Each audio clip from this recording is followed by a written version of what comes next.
Hello, good morning, and welcome. My name is Dan Evans, and as the designated federal official for NASA's Unidentified Anomalous Phenomena Independent Study Team, I'd like to call this meeting to order and introduce the panelists. In the back row, we have Nadia Drake, Paula Bontempi, Federica Bianco, David Grinspoon, Carlin Toner, Josh Sameta, and Jennifer Buss. While in the front row, we have Walter Scott, Warren Randolph, Reggie Brothers, Shelley Wright, Scott Kelly, Anna Maria Barea, Mike Gold, and David Spergel, who serves as chair of the team. I have a few opening remarks, but to begin, I'd like to start with the following. First, I'd like to pay tribute to the life of retired Air Force Master Sergeant Sam Sato, who's being laid to rest at Arlington National Cemetery today. Following his active duty service, Sam served as the Intelligence Collection Manager for the National Intelligence Manager for Aviation, where he played a critical role in UAP analysis. All of us at NASA offer our condolences to Sam's family, friends, and colleagues. Second, I'd like to take this opportunity to express my profound gratitude to our distinguished panel of experts for their unwavering commitment and dedication. It's disheartening to note that several of them have been subjected to online abuse due to their decision to participate on this panel.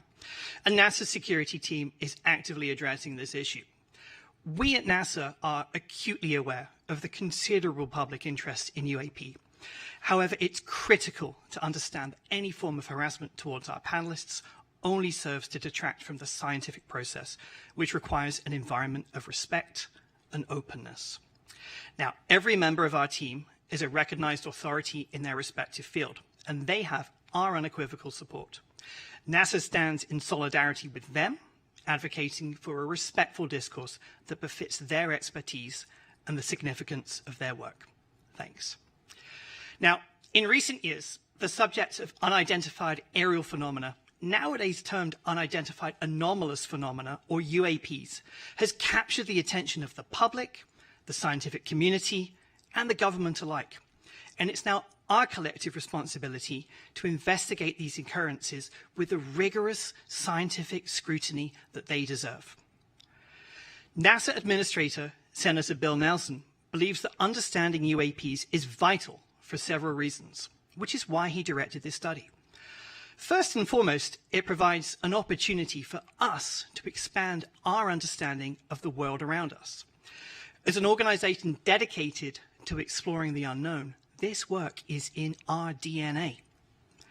Secondly, this study aims to enhance situational awareness. The presence of UAPs raises concerns about the safety of our skies, and it's this nation's obligation to determine whether these phenomena pose any potential risks to airspace safety. By understanding the nature of UAPs, we can ensure that our skies remain a safe space for all. In order to achieve these goals, it is crucial that we employ a scientific lens for our UAP work. It's precisely this rigorous, evidence-based approach that allows one to separate fact from fiction. This team is comprised of experts from various disciplines, which allows them to approach this work from multiple perspectives. And we have greatly benefited from that collective expertise. Now, why do we value a scientific approach? It's because science is built on evidence. It thrives on scrutiny. It demands reproducibility, and above all, objectivity. When we approach UAPs from a scientific perspective, we do not come in with an agenda. We come in needing a roadmap. Indeed, the primary objective of this incredible team of experts is not to go back and look at grainy footage of UAPs, but rather to give us a roadmap to guide us for future analysis. And this is the very scientific method that NASA holds true to its heart. Scientific research is intended to be publicly available and transparent, and NASA prides itself on making its data and images available to the public to learn and explore on their own. By holding public meetings like this one, we aim for open and honest dialogue with the public. We recognize that public interest in UAPs is high and that the demand for answers is strong. Conversations like this one are the first step to reducing the stigma surrounding UAP reporting. Moreover, transparency is essential for fostering trust between NASA, the public, and the scientific community. In order to do things right, we must work together, pooling our resources, our knowledge, and our expertise. And by maintaining open channels of communication, we can facilitate collaboration, encourage the exchange of ideas, and ensure that our work is as robust as possible. Not only that, but our commitment to openness is in itself a reflection of NASA's commitment to scientific integrity. As an organization dedicated to the pursuit of knowledge, it is NASA's responsibility to be honest and forthright and to follow the science. And by being transparent in our work, we uphold our dedication to scientific excellence. The meeting today represents the first deliberative actions that the team has taken. And so it's important to keep in mind that they still have several months of work ahead of them. Their final report will be released this summer, and we will publish it on our website. NASA believes that the study of unidentified anomalous phenomena represents an exciting step forward in our quest to uncover the mysteries of the world around us. By embracing a scientific lens, we ensure that our work is rigorous and reliable. And by valuing transparency and openness, we can foster trust and collaboration with the public. Simply put, this is why we do what we do. Now, before I introduce Nikki, there are a few administrative matters to attend to. Firstly, the Unidentified Anomalous Phenomena Independent Study Team has been established in accordance with the Federal Advisory Committee Act, known as FACA. Its parent committee is the Earth Science Advisory Committees. As such, this group does not report to the government. It reports to the Earth Science Advisory Committee, who will debate the recommendations and formally transmit this team's report to the government. Next, our deliberative committee meetings, such as this one, are open to the public. And also, after this panel was convened, the National Defense Authorization Act, known as the NDAA, changed the A in UAP to be anomalous. Accordingly, this panel's remit was expanded to encompass not just aerial UAP. However, the majority of UAP sightings to date have been in the aerial domain. So it's fair to say that this panel's focus is on the aerial aspect of anomalous. Now, in compliance with the FACA federal statute, formal minutes have been taken throughout the meeting today, and these meetings and these minutes are for the public record, and hence all presentations and discussions and comments by the committee members should be considered to be on the record. Each member of this UAP study team has been appointed because of their specific subject matter expertise as individuals, and hence each member is subject to federal ethics laws. This category of appointment is called Special Government Employees, or SGEs, for our non-government members, and our two federal employees serve as regular government employees, known as RGEs. Now, to the panel. All members on this committee should remember to recuse themselves if a topic comes up in which you have a potential conflict of interest between your financial interests, including those of your employer, and matters that we're discussing. And then finally, panel, if you have any ethics questions, please see me separately, and if needed, I'll put you in contact with a NASA ethics attorney. Thanks for bearing with me. I'd now like to turn to the amazing Dr. Nikki Fox, Associate Administrator for NASA's Science Mission Directorate. Over to you, Nikki.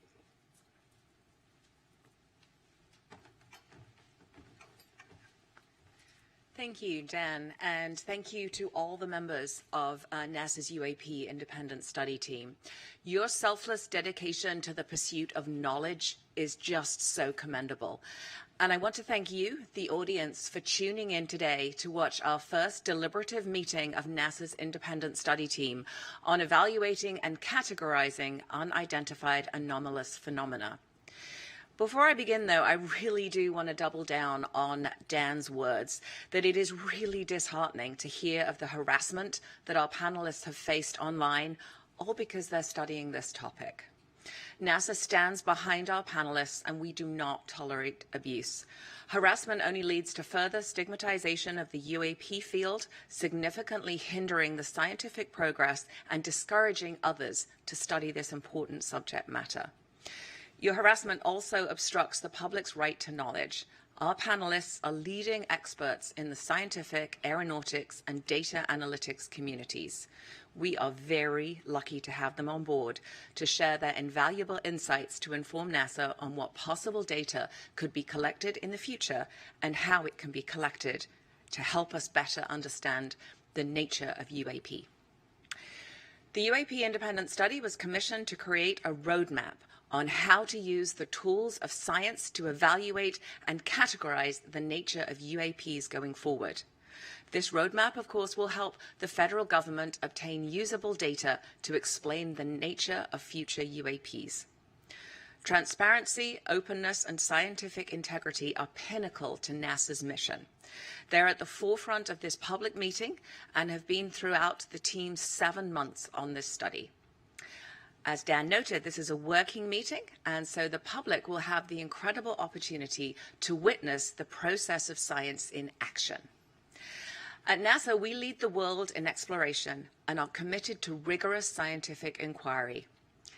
The nature of science is to better understand the unknown, and to do that, our scientists need data. Right now, there is very limited number of high-quality observations and data curation of UAP. The existing data available from eyewitness reports are often muddled and cannot provide conclusive evidence that supports UAP recognition and analysis. Additionally, an object's background can complicate the data further and render it unusable due to conventional objects that can mimic or overshadow the phenomena completely, such as commercial aircraft, military equipment, the weather, and ionospheric phenomena like auroras.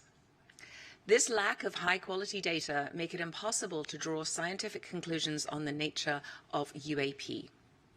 Now, this team has used unclassified data from civilian government entities, commercial data, and data from other sources to inform their recommendations. And as Dan noted, they will be published in a public report that comes out this summer. I want to emphasize that there is really great benefit to studying unclassified data rather than classified data for this study. First, unidentified anomalous phenomena sightings themselves are not classified. It's often the sensor platform that is classified. And you can kind of think of it, if a fighter jet took a picture of the Statue of Liberty, then that image would be classified, not because of the subject in the picture, but because of the sensors on the plane. Second, unclassified data make it possible for our team to communicate openly to advance our understanding of UAP, not only with each other, but across the scientific community and to the public. This ensures a clear and transparent pipeline of information that can be built upon through generations to expand our understanding. This study relies on open data. Everything we use at NASA is open, and anyone can look at these records. So I invite you to visit our open data portal at data.nasa.gov to comb through our tens of thousands of data sets that are free and fully accessible to the public. Additionally, please check out data.gov/open/data for a great overview of where you can find the archives for our science and mission data sites. I am very, very much looking forward to hearing the deliberations put forth today from our distinguished panel of experts. Thank you so much for being here. Thank you, Dr. Fox. Before you go, I just want to open up to questions. Let me start with a question on this on the NASA data. I think one of the important things that we'll be looking at with other data sets and events is the data is not very well calibrated. Can you say just a little bit about how NASA goes through calibrating some of its Earth science data? Oh, yes. We very, very rigorous Earth science. I mean, all of our data sets, not just Earth science, go through extremely rigorous calibration. We don't release anything until it's really perfect. I mean, we have quick look data that is marked as quick look data. So, you know, you can use it to get preliminary findings, but wait for the really nicely cleaned up data. So a lot of rigorous protocol in putting out our data to make sure it is perfect. Do we have any other questions from the panel? All right. Thank you so much. Okay. Over to you.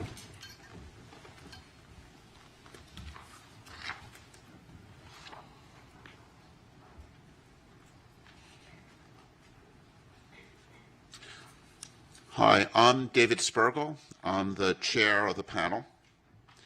And when I look at our charge, we have a lengthy charge, but the high-level summary of it is how can NASA contribute to understanding the nature of UAPs?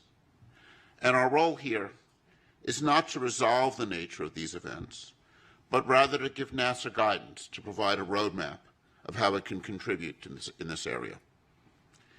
After my opening remarks, we'll hear from Sean Kirkpatrick from the AARO, and it's the AARO that's charged with leading the whole-of-government UAP effort. And they've already issued some preliminary reports on some of the events. NASA's role is to use its unique capabilities and its role as a civilian agency interacting with the scientific community in an open and transparent manner. And, as Dr. Fox emphasized, the Defense and Intelligence Agency data on UAP are often classified primarily because of how the data is collected, not because what's in the data. If a camera on an F-35 took a picture of a bird, it's classified. If a spy satellite takes an image of a balloon, and we've had in the news some balloons recently, that data is classified. And that's because of a desire to not reveal our technical capabilities to other nations. NASA, on the other hand, operates in a mode where it's collecting data in the open. And the NASA data is available on websites and is well characterized. And because of NASA being the civilian agency studying air and space, it has a special role to play. And I see our charge primarily as helping identify for NASA ways it could play that role and contribute to understanding. We've gone through a preliminary data collection stage, and to summarize some of the things that we've learned, the current data collection efforts regarding UAPs are unsystematic and fragmented across various agencies, often using instruments uncalibrated for scientific data collection. And if I think about the data that people have out there, it's in many ways what we'd like to think of as citizen science. But again, it is uncalibrated data, poorly characterized, not well curated.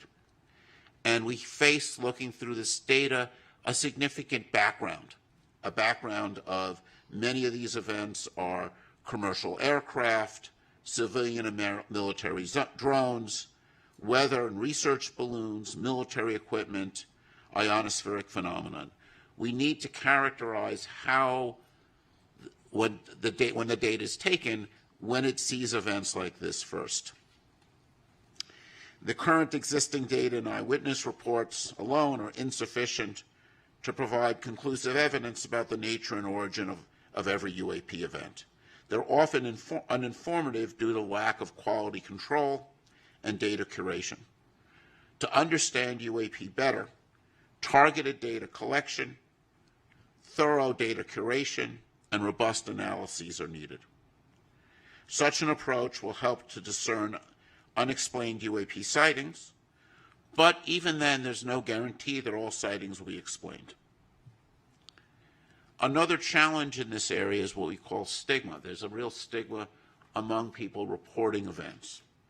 And despite NASA's extensive efforts to reduce this stigma, the origin of the UAPs remain unclear, and we feel many events remain unreported.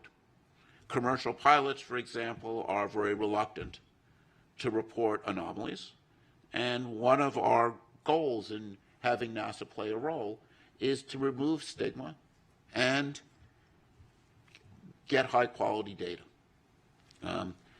In fact, if I were to summarize in one line what I feel we've learned, it's we need high-quality data.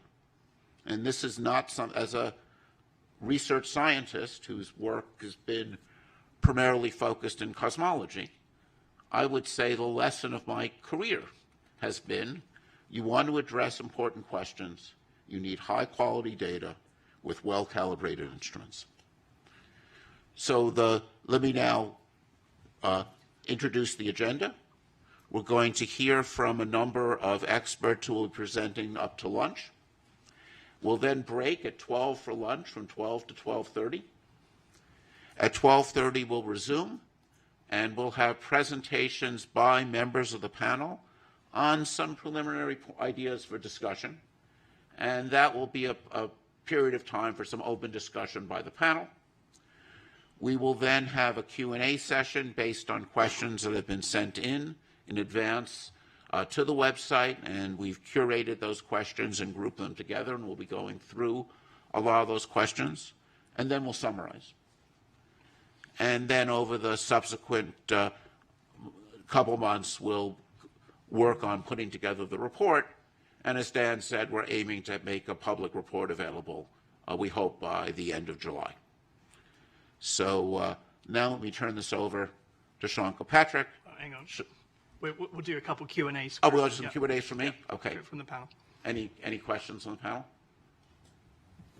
Thoughts? Yes. We'll get the mic.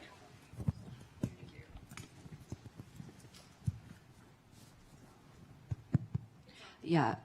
So one of the things I think Dr. Fox said was looking at the release of data, very important for our study, when it's high quality. And you have also commented that data are not always perfect when we're doing certain studies. I wonder if you could shed some light on the difference between the application of certain data to certain scientific challenges.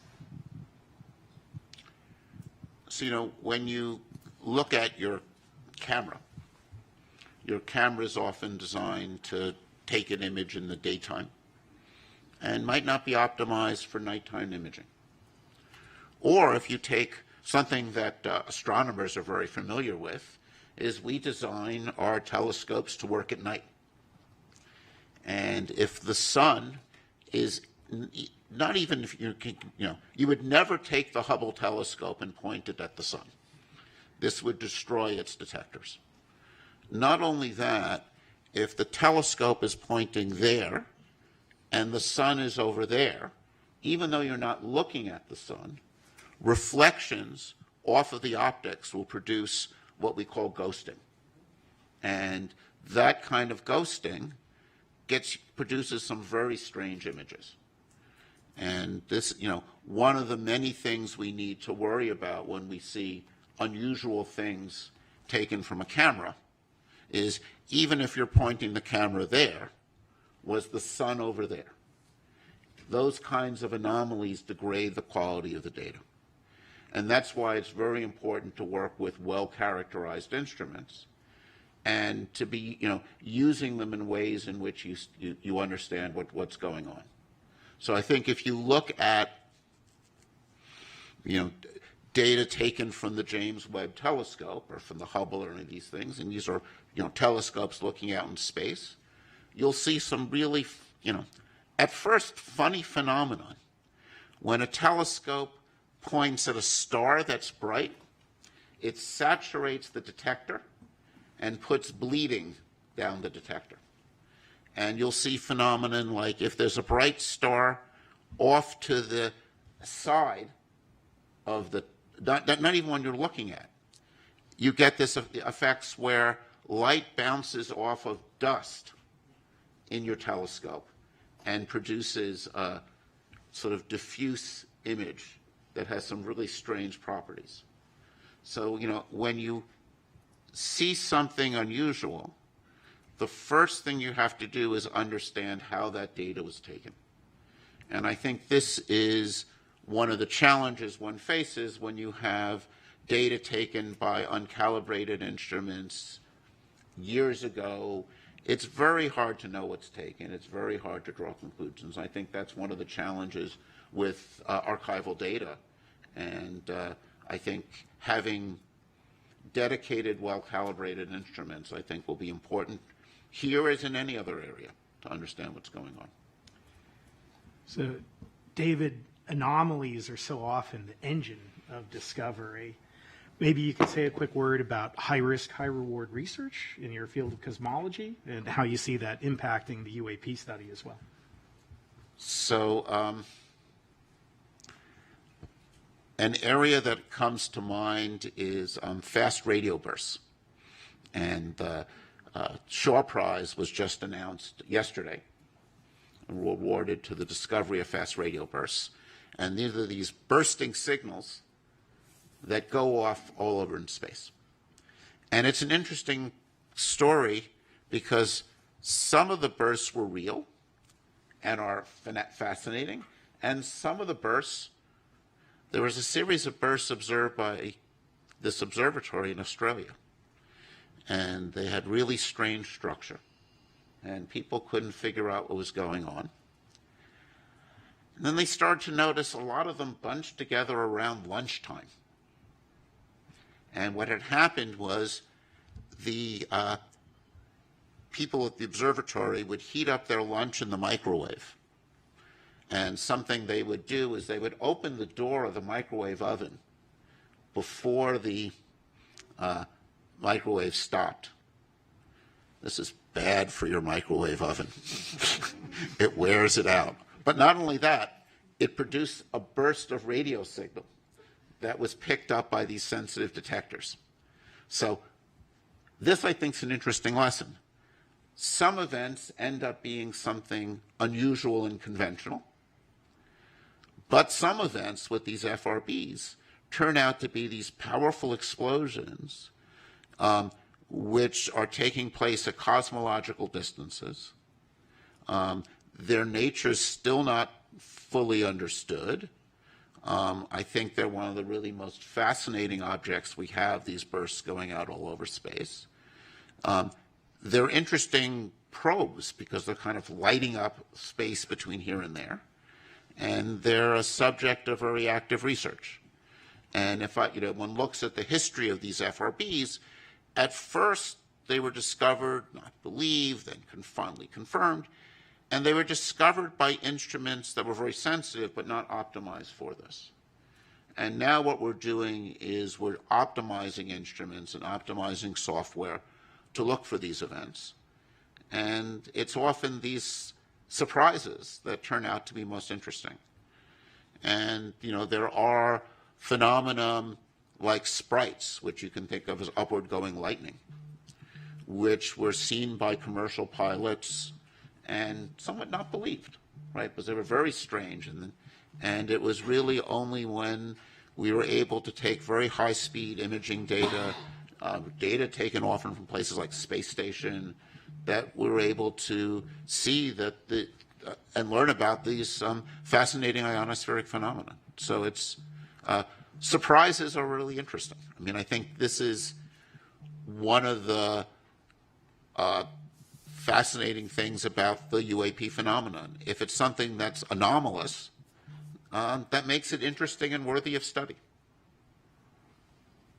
Other questions? Great. So now let me turn over to Sean.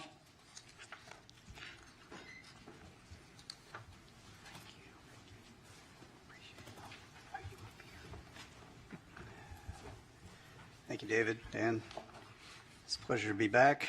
Good morning, everyone. I want to start by thanking NASA for convening today's UAP Independent Study public meeting and inviting me to continue to participate. NASA has been an invaluable partner to our team at AERO as we work to better understand and respond to unidentified anomalous phenomena. We applaud NASA for commissioning its independent study team and for exploring what data and tools could be leveraged to shed greater light on UAP. Though NASA and AERO are taking on very different aspects of the UAP problem set, our efforts are very much complementary. We both are committed to the scientific method, to a data-driven approach, and the highest standards of scientific research integrity. While NASA is evaluating unclassified data sources for its study, AERO's data set includes classified material with a focus on national security areas. However, all of this data collectively is critical to understanding the nature and origin of UAP. NASA brings unique capabilities, world-class scientists, and a wealth of academic and research linkages. NASA also has access to Earth sensing satellites, radiological sensors, tools for gravitational wave, geomagnetic wave detection, and means for analyzing open source and crowdsourced data that may assist both AERO and NASA in their UAP efforts. We are very grateful for the partnership and welcome the opportunity to join with NASA to share our collective findings with the public as the U.S. government moves towards greater transparency on this issue. Last month, I testified before members of the Senate Armed Services Committee on emerging threats and capabilities and shared some of the progress made since AERO's establishment in July 2022. I discussed AERO's scientific and analytic approaches, its efforts to improve UAP data collection, standardize our reporting processes, leverage our partnerships, and meticulously review the U.S. government's UAP-related historical records. As I told the subcommittee then, the resolution of all UAP cases cannot be accomplished by DoD and the intelligence community alone. AERO's ultimate success will require partnerships with the interagency, industry, academia, the scientific community, and the public, which all bring their own resources, ideas, and expertise to the UAP challenge. We believe robust collaboration and peer review across a broad range of partners will promote greater objectivity and transparency in the study of UAP. Of course, NASA's UAP independent study team was convened very much in that spirit. I also emphasized to Congress that only a very small percentage of UAP reports display signatures that could reasonably be described as anomalous. The majority of unidentified objects reported to AERO and in our holdings demonstrate mundane characteristics of readily explainable sources. While a large number of cases in AERO's holdings remain technically unresolved, this is primarily due to a lack of data associated with those cases, very much along the lines of what David was just speaking about. Without sufficient data, we are unable to reach defendable conclusions that meet the high scientific standards we set for resolution. Meanwhile, for the few objects that do demonstrate potentially anomalous characteristics, AERO is approaching these cases with the highest level of objectivity and analytic rigor. This includes physical testing and employing modeling and simulation to validate our analyses and the underlying theories, and then peer reviewing those results before reaching any conclusions. AERO has shared these cases with the appropriately cleared NASA team members in order to discuss and help recommend potential scientific areas of study that NASA may want to take lead on. I'll underscore here, as I did before Congress, that AERO's work will take time if we are committed to doing it right. AERO is committed to the highest standards of scientific research integrity, as we know our partners at NASA are as well. Thanks again to NASA for hosting this public forum for UAP discussion and information exchange. And I'd like to turn to a brief presentation that includes some recently declassified footage and trends for discussion. Next slide, please. So some of you probably saw a version of this at the open hearing last month. This is an overall review of all of the analytic trends of all the cases that we have to date. While the numbers may have changed a little bit, the overall trends remain the same. Most of what we are seeing reported by aircraft are at the altitudes where we fly aircraft. That should not be a surprise. You will note, however, that I have no space reports and I have no maritime reports. That is notable, even though we are looking across all of those domains. On the upper right, we have UAP morphologies. The vast majority of what has been reported and what we have data on, a little less than half now, are orbs, round spheres. And in the bottom right, you will see in the heat map of the areas where we get most of our reporting. This is very much a collection-biased map. This is where our sensors are, our military, NRIC, and some of the FAA data. In the middle, it is what we call our typical UAP characteristics for the vast majority of the cases that we see. One way of looking at that is a we'll call it a target package. This is the thing we are out hunting for in most cases. Next slide, please. This is an example of one that I showed at the hearing recently. This is a spherical orb, metallic, in the Middle East, 2022, by an MQ-9. I will come back to the sensor question that David raised here in a moment. This is a typical example of the thing that we see most of. We see these all over the world, and we see these in making very interesting apparent maneuvers. This one in particular, however, I would point out, demonstrated no enigmatic technical capabilities and was no threat to airborne safety.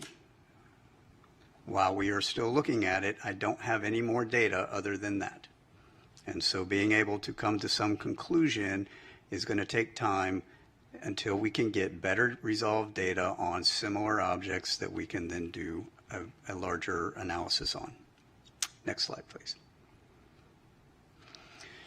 I'm going to let this play through. This is a newly released video. You'll notice there are two dots moving back and forth. There is a plane at the bottom that's moving across the screen, and now there are three dots moving back and forth. The moving back and forth is from the sensor and the platform that's collecting it. This is a P3 on a training mission in the Western United States. They picked these up and they tried to intercept and was unable to intercept them.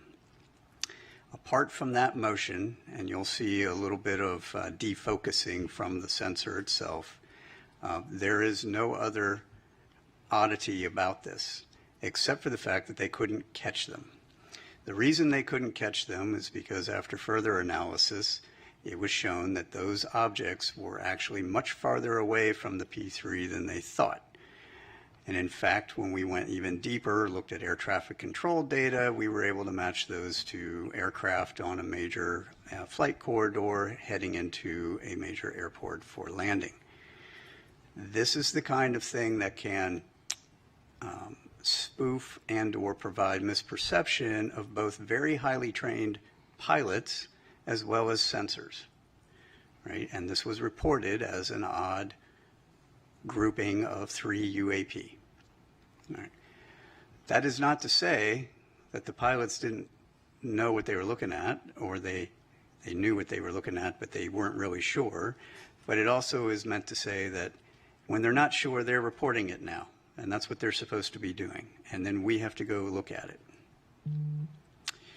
Next slide, please.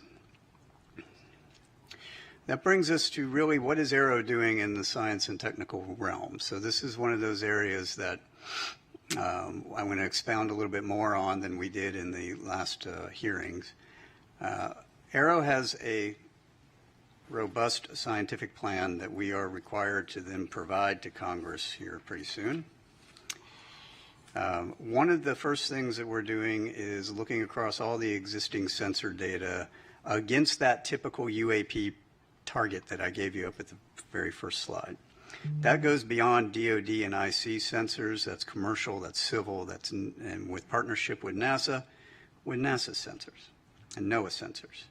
Understanding if any of these Earth sensing satellites, any of these airborne platforms, any of these ground radars, whether it's FAA or other, can actually see these things, given what we've got so far, is going to be an important first step to understanding which sensors are going to be relevant. From there, we are augmenting with dedicated sensors that we've purpose-built, designed to detect, track, and characterize those particular objects. We will be then putting those out in very select areas for surveillance purposes. Partnerships with academia, exploring the signatures to match to our data. So understanding if a thing is moving and if it is doing certain anomalous activities, what are the signatures we would expect to see? How do we pull on that? And then from there, how do I tune my collection architecture to go after it? Statistical analytic techniques. We're working with a couple of universities on how do I do broader-based statistical analysis on unclassified and classified data so that I can apply those analytics to our holdings. and then AI and ML analytic techniques for searching out through the data what are the objects, what are the targets that we're going after. We have partnerships with both DoD and DOE labs to explore our current state-of-the-art fundamental physics of UAP observations, both current and historical. In other words, if I have objects, those few that are doing some things that are anomalous, what is our current understanding of maneuverability, speed, signature management, propulsion? What are those underlying signatures that we would expect to see, and how do I then pull on that? Our interagency and allied partnerships for calibration of our capabilities. This is exactly what David was pointing at. A vast majority of what we have reported to us are DoD sensors. DoD sensors are not scientific sensors. They are not intelligence community sensors. Believe it or not, intelligence community sensors are very close to scientific sensors. They are calibrated, they are high precision, they are everything you'd ever want to know about a thing. DoD sensors have one purpose. They are to identify an object that is known and put a weapon on it. That is what they're for, right, predominantly. So understanding how do you calibrate those against these known objects? How do I fly an F-35 against a weather balloon at different speeds and different altitudes and different sun conditions and different lighting conditions and heating conditions? Those are all important measurements that need to be done, and we are in process of doing that right now. That table on the right is a very simplified version of our entire test matrix, which you would not be able to fit on 3 of these slides against all of our sensors across all of those phenomenologies. That will be useful in order to then train our operators, pilots, and sensors against the known objects. And then finally, our pattern of life analysis. This is essentially baselining what is normal. I have all these hotspot areas, but we only have hotspot areas because that's when the reports come in from the operators that are operating at that time. They don't operate all the time. So to have a 24/7 collection monitoring campaign in some of these areas for 3 months at a time is going to be necessary in order to measure out what is normal. Then I'll know what is not normal, right, when we have additional things that come through those spaces. And that includes space and maritime. Next slide, please. Which brings me to some of my recommendations for the panel and their consideration and deliberation. Some of these we're going to be exploring with our new NASA embed, whom I'm happy to be welcoming on pretty soon, who's going to help us in our scientific plan. Crowdsourcing unclassified open source data. This is where, some of the public can be helpful. Imagery from an iPhone is generally not helpful unless you are right up on whatever it is you're looking at. However, some of the ancillary data that your iPhone provides, from location to speed to other phenomenologies, and more than one of those can be very helpful. Right? Large-scale, ground-based scientific instrumentation. Evaluating how can I use some of these other instruments for detection. The FRB example was perfect, right?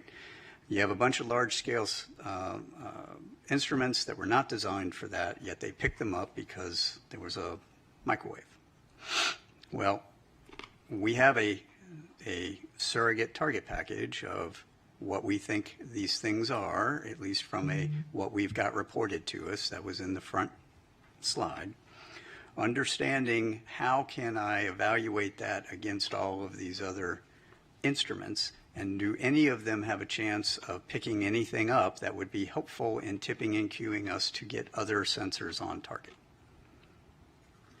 I think leading that evaluation of the scientific ground-based sensors would be useful. Also, the same thing for the Earth Sciences satellites, as we mentioned before.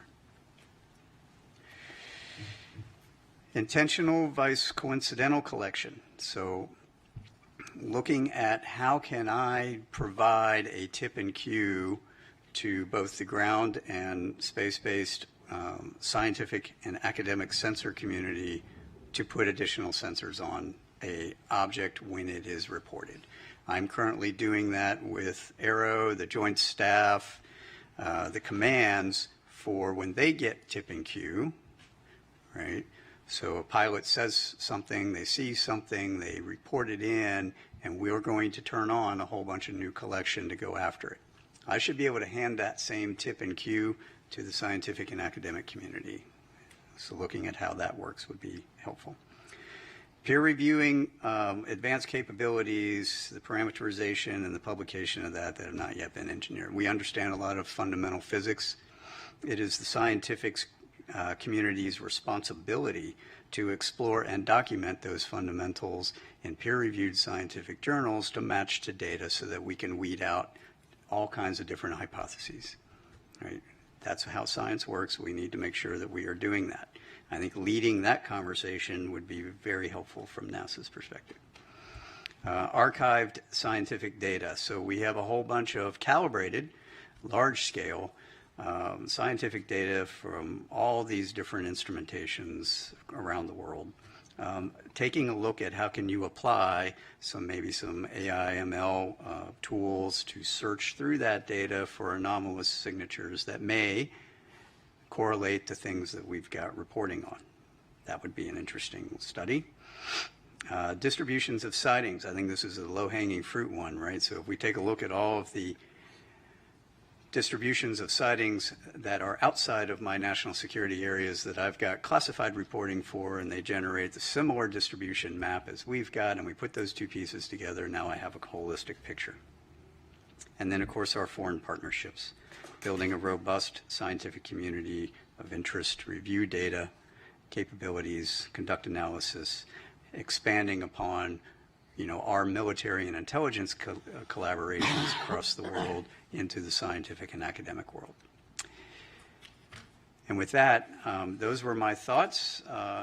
We've talked about some of these in the past. It would be interesting to hear if there's any further questions or deliberations on any of those points, and I'm happy to take any questions that you all have. Great.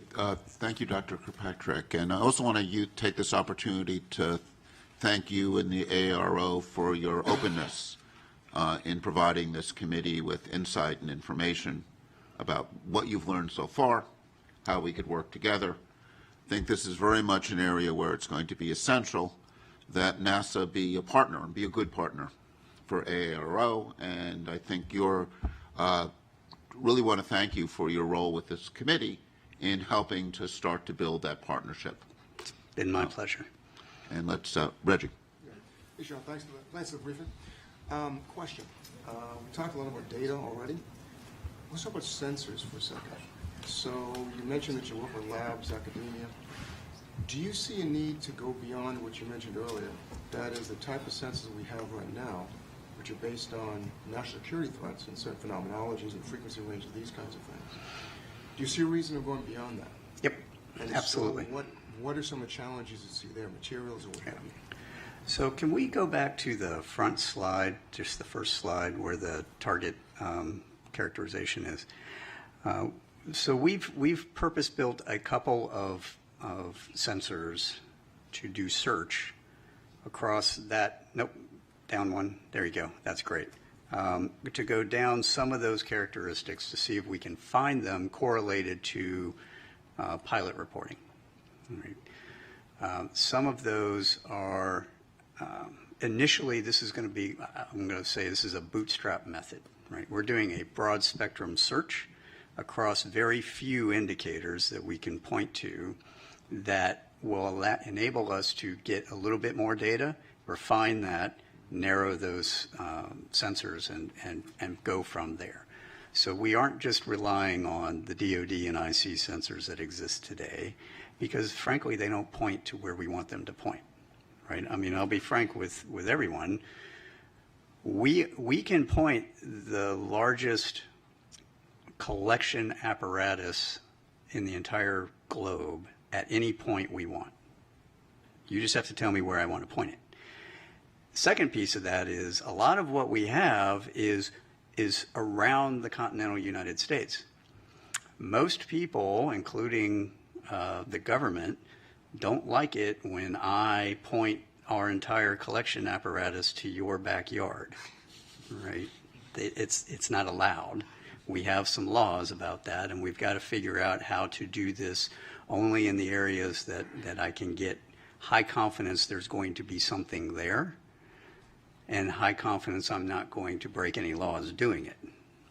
Right? So there's a trade there. So some of these ground-based point detectors are going to be necessary for that, to point up, to point out, to search. Coupled with, we're evaluating a number of sensor opportunities across different organizations, academia, industry, whatnot, that already exist or are being built for similar purposes, or maybe other purposes that I might be able to recalibrate for this and see if those will have a chance of seeing that target, right? So that's where the modeling and sim comes in. Can I take that target, put it into your sensor, and have a chance of seeing it? If I can, then I might want to use that. Right. Oh, wait. Who's next? Are you? Go. Thanks, Sean. I have the questions you probably don't want, which are about numbers, unless I missed them during your presentation. You had said that only a very small percentage of your cases display signatures that could be anomalous, and then followed that up with the few objects that do demonstrate potentially anomalous characteristics. What numbers are we talking about? How big is your database? How many years was it collected over? And were those observations made? And then by few, what do you mean? Right. No, that's a great question. So this chart, as I mentioned, we've updated with our current data holdings. At the time of my open hearing, we were at 650 cases-ish. We are now over 800. We are putting together our annual report, which will be due August 1 to the Hill. And in it, and there will be an unclassified version, as there always has been, we will have those updated numbers at that time. We roughly get, I mean, you can do the math, you know, it depends anywhere from 50 to 100-ish new reports a month. Now, the reason we had such a big jump recently is because I got FAA's data integrated in finally, and so we ended up with like 100 and some odd new cases. So there's reason why it's going to fluctuate. The numbers that I would say, so we're gonna try to do a little more fidelity on some of the analytics when we report out. But the numbers I would say that we see are possibly really anomalous are less than single-digit percentages of that total database. So maybe 2 to 5-ish%. Wait. Who's next? Is this on? Hi. All right. I'll stand up because I'm I'm gonna on get the you. other end of the room. Thanks, Sean, for your presentation and for some of the video footage that we saw. While we're all good scientists on this panel, I think that I look at it with an untrained eye of looking at that video. And so I see 3 spots moving, and everything else in the background looks like it's stable. Can you talk a little bit more about either the sensor platform or what we're seeing that's stable in the background? Because they've been identified as airplanes, and there's clear description of from other data sources that came in to help clarify that. But when I look at this, what are all of the white spots in the background that we're seeing that are stable? So those are that's a star background. Pretty sure that's a star background. Now, so you're looking at those planes were roughly 30 to 40-ish miles away, if I remember correctly. And when you see that smaller plane that comes in at the bottom, that one was much, much closer. It was like maybe 6 to 10 miles away, right? And so the jitter in the sensor is what you're looking at. Right, okay, so the 3 spots, because they look like they're moving at about the same, Right, they are. right? And if they were flying together, but they're not, is what I'm hearing. This is the sensor moving. They're in a flight line, Right, so they're equally spaced in a flight line, and the sensor is jittering. thank you, Yes, appreciate that. yes. Wait, Next. Walter's been waiting. Patiently waiting. Okay, if you go to your first slide, if you don't mind, not the title slide, but the one trends that had slide, the trends, please. yeah. It's the previous slide. There you go. Thank you. So I want to make sure I understand the slide. It says typically reported characteristics, and there are a bunch of things here, like, for example, size, altitude, speed. If it's being observed from a single sensor, use the example of like the airplanes that were coming in, and if you don't know how far away they are, how do you assess the size? Correct. How do you assess the speed? This is what people would report, but it isn't necessarily, What for is example, real. the size of the object or the speed or any of the rest of it. Do I understand that correctly? Partially. Okay. So this is not all single sensor observations. Some of these are very much multi-sensor observations. Okay. And this is parameterized to cover the range of things for any given parameter, the range of what's possible and what has been observed. Okay, and then on the next slide, the one where you've got the, whatever Orb. it is, the meatball moving across the screen. Right, that one. So was there any look at sensor artifact, data processing artifact? I mean, the first thing that, whenever I see anything that's anomalous, I look at how was the data collected. Yeah. So yes, these are so this is an EO sensor on an MQ-9, and we understand that very, very well. So that is a real object, absolutely. Anna Marie. You mentioned that in partnership with academia, you also use AI ML techniques for existing data sets, possibly some of them open source. Can you explain a little bit more what kind of AI ML techniques you're using? Are these about anomaly detection?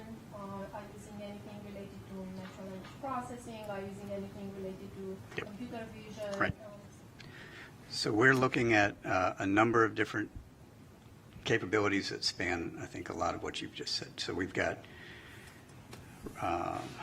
we haven't applied it yet. We are researching how we're going to apply it. So natural language processing for the reports from pilots, absolutely.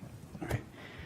Target recognition. So I can train a model to look for that thing and go back through all of our holdings and go, give me how many of these you have, right? And then try to figure out what those are. Right?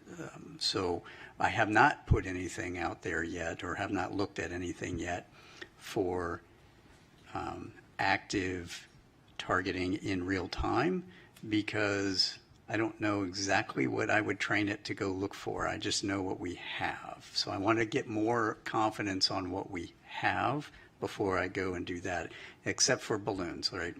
We're trying to get rid of balloons as quickly as possible.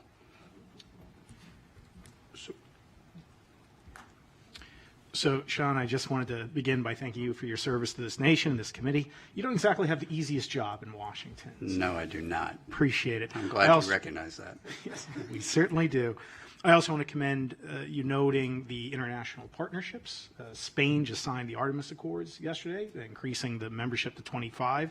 I think that's a global partnership that you could leverage. Only 170 more countries to go, NASA, before we have everyone signed up. I just have two questions. One, relative to what Nadia was asking you about the number of anomalous phenomena. What makes it anomalous in your view? What is the phenomenology where you're pulling those cases out and saying this is truly unexplained? And then my second question would be relative to the stigma. How damaging is that in your view? And what in particular do you think NASA can do to help remedy the situation? Those are great questions. I'm going to take the second one first because I know we're getting short on time. the stigma has improved significantly over the years since the Navy first took this on some years ago. It is not gone, and in fact, I would argue the stigma exists inside the leadership of all of our buildings, right, wherever that is. My team and I have also been subject to lots of harassment, especially coming out of my last hearing, because people don't understand the scientific method and why we have to do the things we have to do, right? And because we can't just come out and say, you know, the greatest thing that could happen to me is I could come out and say, hey, I know where all these things are. Here you go, right? But I don't, right? And it's going to take us time to research all that. People want answers now, and so they're actually feeding the stigma by exhibiting that kind of behavior to all of us, right? That is a bad thing. Where can NASA help? I made that recommendation on NASA should lead the scientific discourse. We need to elevate this conversation. Right? We need to have this conversation in an open environment like this where we aren't going to get harassed. Because this is a hard problem. It is a hard target problem. We need to understand what is the things that are in all of our domains, space or air or undersea, and how do we make sense of that? Right. Your first question on what makes it anomalous to me, we actually developed some definitions on all of these things. We gave it both to the White House and to Congress. I think we've got some of that into law now, but essentially anomalous is anything that is not readily understandable by the operator or the sensor. Right? So it is doing something weird, whether that's maneuvering against the wind at Mach 2 with no apparent propulsion, or it's going into the water, which we have shown is not the case. That is actually a sensor anomaly that we've now figured out, and we're going to be publishing all of that. You know, those kinds of things make anomalous. Signature, we'll call it signature management, but it's things that are not readily understandable in the context of, hey, I've got a thing that's out in the light. It should reflect a certain amount of light. If it doesn't reflect that amount of light, something weird. I think we have time for one last question. Sean, you recommended foreign partnership with NASA. I'm curious, especially given your map, have you, as Aero, partnered with international agencies, and is there ways for reporting to yours? Mm-hmm. So that's a great question. I want to expound on that just a little bit. So I have just held our first Five Eyes forum on this subject last week, I think it was, or earlier this week. I don't know. Dan was there, and we have, we've entered into discussions with our partners on data sharing. How do they do reporting? What kind of analysis can they help us with? What kind of calibration can they help us with? What can we help them with? And we're establishing all of that right now. And they're going to end up, sending their information and data to us to feed into the process that we've laid out for how we're going to do all of this. Beyond that, I have not had either the time or the bandwidth to do, and that's why I would look to NASA to expand the scientific and academic relationships that they have across all of our allies and partners on how can we bring them into the fold. That's where I think there's a lot of benefit to NASA taking lead on that. Great. Thank you. But one just clarifications for people who don't know, what are the Five Eyes? Oh, I'm sorry. For those of you that aren't familiar with the Five Eyes, those are that's the UK, Canada, Australia, New Zealand, and the United States. So those are the 5 partners. Terrific. So thank you very much. Thank you.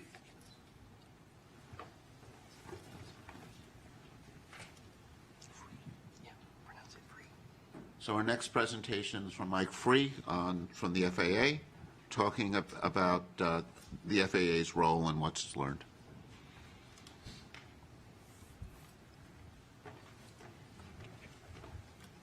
Would like to thank the panel for the opportunity to come and give an overview of the FAA and some data points around the FAA's mission, the data the FAA provides to provide the framing of what are the surveillance systems that we can bring to bear, or there's data around those sensors, as well as to frame the limitations of those. I know Sean talked about some of the data points that are used and being integrated, so hopefully this will give you an overview of the FAA's mission as well as those data points.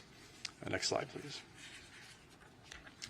So the FAA's mission is quite large and complex. By a factor of 2, we operate more commercial aircraft than any other country. I think we're second only to Australia in total airspace, but largely because Australia has a very large oceanic volume that they're responsible for managing. So it is a very complex, very large national airspace system. We have over 14,000 controllers, 520 air traffic control towers, which are located at the highest density of airports, and I'll refer to those as towers in subsequent slides. We have 147 what we call terminal radar approach controls, or TRACONs, and those are manned control facilities at the high and medium density airports around the nation, as well as 21 air route traffic control centers, which manage the control of air traffic in the en route environment. There's over 19,000 airports, over 5,000 of those are associated public airports, with the remaining 14,000 plus private airports. Next slide, please. So the FAA's mission is primarily around safe and efficient control of manned aircraft. That has been our historical mission, and it remains our primary mission.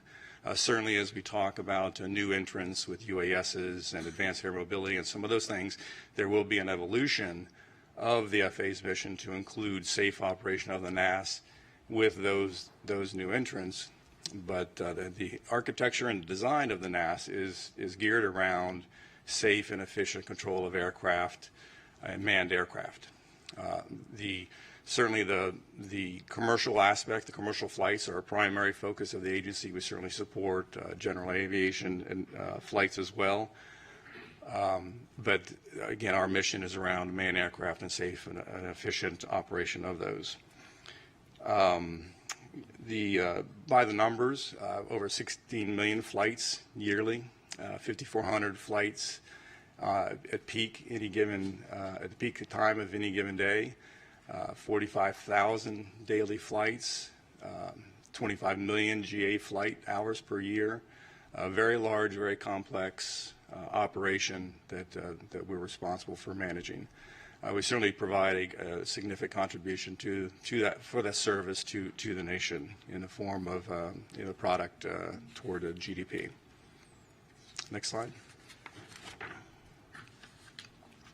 So as we get into the discussion of surveillance services, I want to provide a little bit of framework around the categorization of our surveillance services, and we primarily break those into two bodies. The cooperative surveillance, which is defined by a sensor that's avionics or equipment on board the aircraft that works in conjunction with ground-based sensors. The non-cooperative surveillance is independent. This is basically the classic radar. RF energy is transmitted out, reflects off the target, and we receive that signal, and from that return we can determine where that aircraft is. Typically these cooperative and non-cooperative sensors are co-located together, the cooperative mounted on top of the non-cooperative radar. So from a data perspective, I think in this panel, in this study, I think that the cooperative sensors, those are neither unknown or anomalous. So for the purposes of this briefing or the rest of this briefing, I'm going to focus on the non-cooperative aspect. Next slide, please. So again, from the standpoint of the mission of the FAA, around it, again, is primarily around manned aircraft, and I think that serves as an important framework for the data points and the type of data that we can bring to bear for this panel.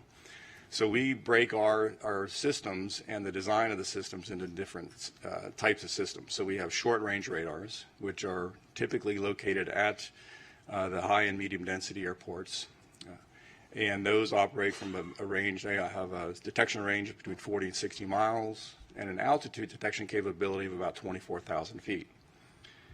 The long-range radar systems have a detection range of 2 to 250 nautical miles with altitude detection up to 100,000 feet. So that provides the basic the framework for those. I will mention the Automatic Dependent Surveillance Broadcast, or ADS-B, only from a context that does serve as a primary data source and a preferred data source for the management of the airspace system, but it is a cooperative system, and for the purposes of the next slides as I get into the discussion of the coverage and the type of detection for those non-cooperative targets, it is not considered as part of those. And also surface surveillance is also something that we provide, but again, for the purpose of the study, I only include those for just a completeness perspective. The one final point, as I talk about manned aircraft and primary mission for the drones and balloons and things of that nature, their basic premise is to operate on a not to interfere basis, that they are not to interfere with manned operations, and that's a fundamental aspect as we talk to the data and what we can and can detect with respect to those non-manned systems. Next slide, please. Realizing this is an eye chart, I wanted to provide just a graphical or pictorial depiction of where our sensors are located.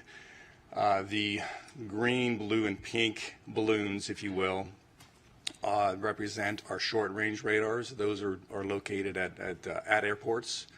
Those are where those are sited.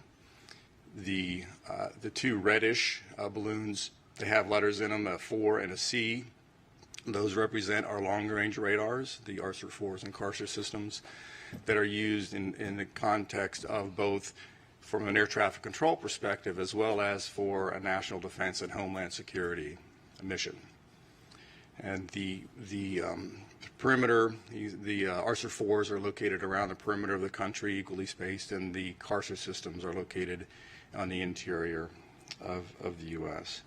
I will point out that this only depicts the CONUS. There are systems, ATC, both short-range and long-range systems, Hawaii, Alaska, and Caribbean.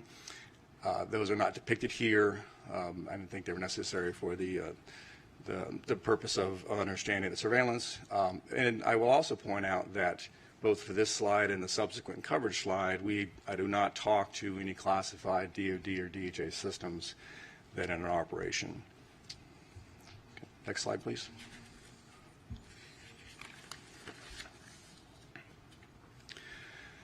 So what can the FAA detect and surveil, what can we not? This slide gives you a by altitude slice of what it is that we can detect. So if you look at the square that's labeled 1,000-foot AGL, that depicts by sensor for an aircraft that is 1,000 feet in altitude, what is the range at which we can detect that aircraft. And so on, as you get higher in altitude, or higher in altitude, you can detect it at further range. And that's basically a phenomenon of the curvature of the Earth and the line of sight aspect of these radar systems. So pretty good coverage across the U.S. at 10,000 feet and above. This is a mathematical model based of a pure line of sight as well as some geographical screening. As you can see in the western part of the U.S., there is screening due to the mountains and those sensors. Need to take a little bit of time and talk about the nature of the targets. These line of sight models represent an input of a target that is 1 square meter. So think of a sphere of 1 meter in diameter. That's the assumption that goes into these models. So if you think about that in the context of other forms or aircraft, A fourth generation F-15 or F-18 is in the proximity of about 1 square meter, perhaps a little bit larger. A large airliner is perhaps 100 square meters. A small UAS is perhaps a 0.01 square meter.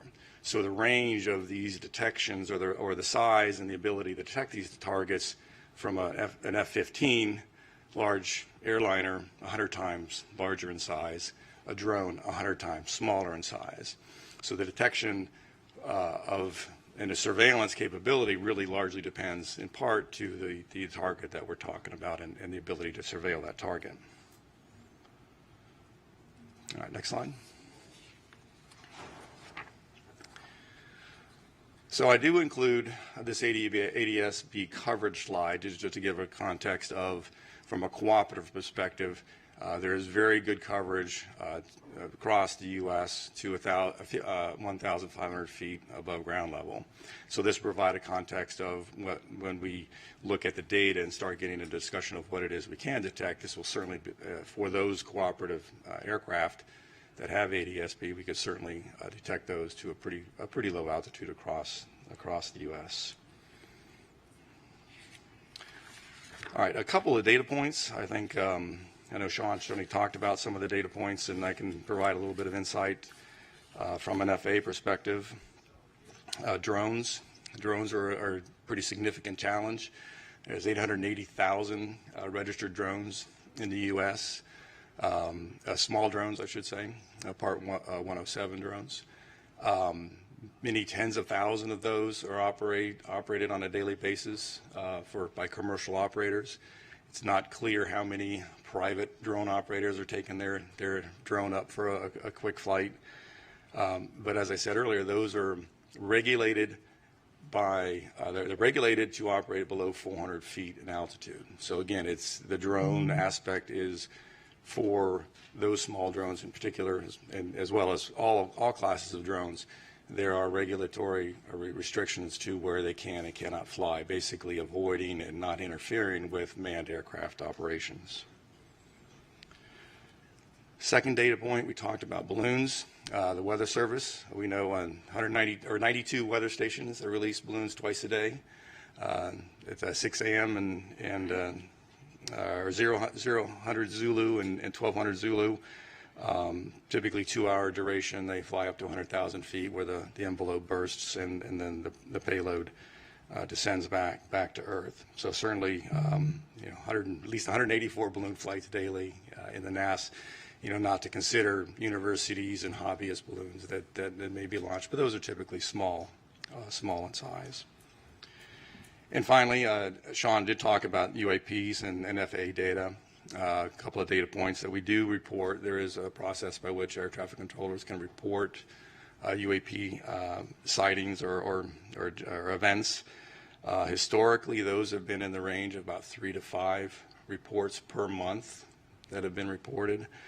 We did see an uptick of reports in August of 22 that went up to about 8 to 10, perhaps due to Starlink launches. And finally, with the Chinese weather or the Chinese balloon incident in February, we did see a significant uptick, and there's like 68 UAP reports that started in February, and we've seen a large number, subsequent to that. I think that's all I had. Any questions? Do you want to take the question? It's easy. Actually, you can choose the questioners. It's easy from your angle than from mine. All right, Walter. Yeah, so two questions about the radar data coverage. First one is, do you retain any of the data, or is it just cycled over as? There is a retention, long-term retention of data. I can't recall exactly how long we retain that. There's certainly a requirement from a retention from a legal perspective. Yeah, exactly.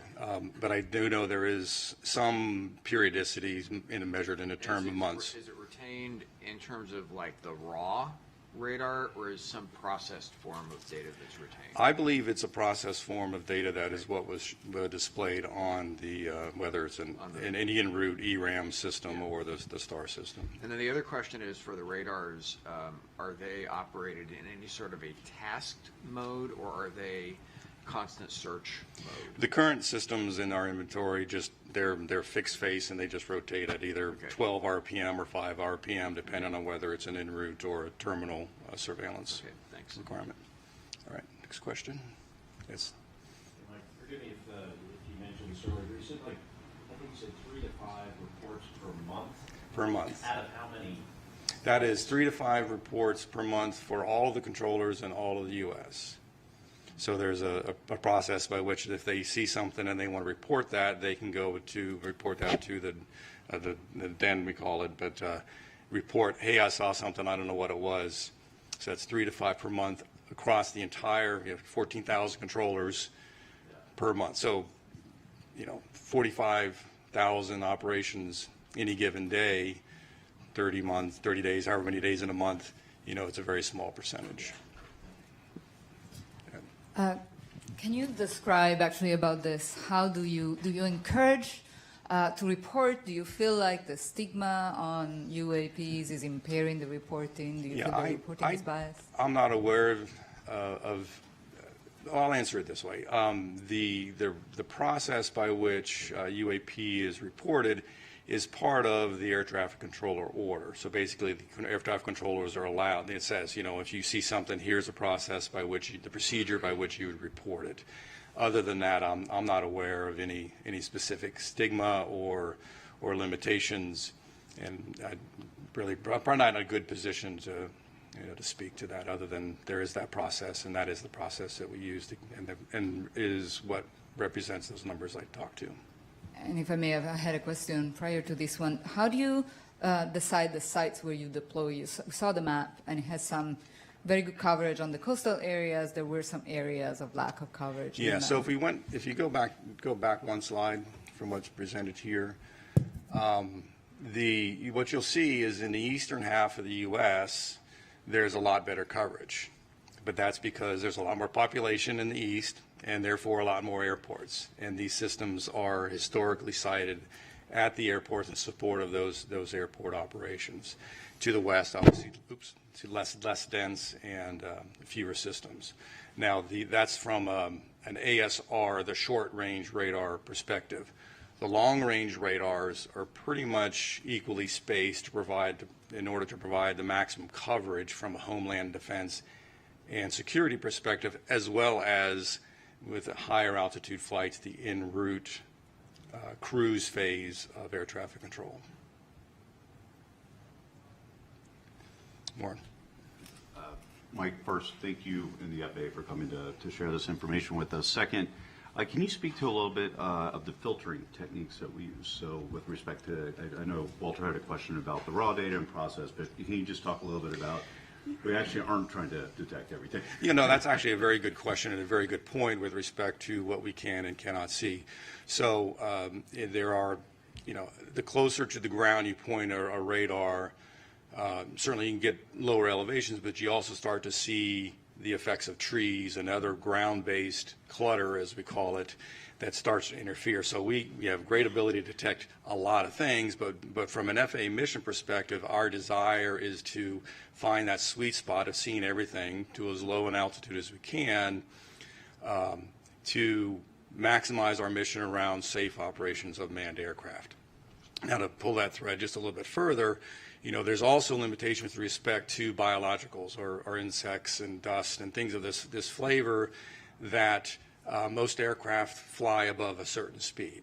So we typically will have filtering settings on our systems to get rid of the stuff that really is leaves or insects or things of that nature, so that we provide as clean a display for the controllers. So there are specific settings that we can adjust, and it's been learned over many years to perfect those, what we call optimization of those kinds of filters, to get rid of what is not a manned aircraft, not an aircraft, and provide as clean a display for the controllers as we can. Yes? Please. Thanks. Thank you. Thanks for the presentation. Would it be kind of following up on what you said, Warren? Would it be possible to collect the raw data and to save that? Because if it would be possible to do some calibration after the fact that Sean was mentioning, for example, you might be to capture other phenomenology. Is that possible? Well, when you say raw data, I think we'd have to talk a little bit about what is meant. So, from a technical perspective, pure, what we would call INQ data is huge, gigabyte, very, very, very large volumes of data. That would probably be cost prohibitive, and we certainly don't do that today.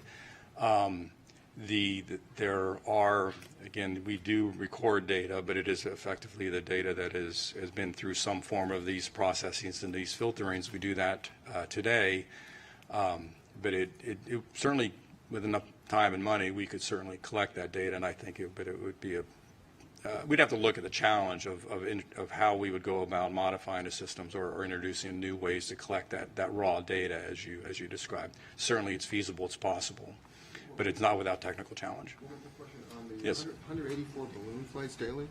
Are those characterized, or you just know they do that and then they just end up where they are? So under the balloon, I'll call it Part 101, the regulations for balloons, there's very specific requirements. So for National Weather Service, before they release those, they'll contact the local air traffic facility.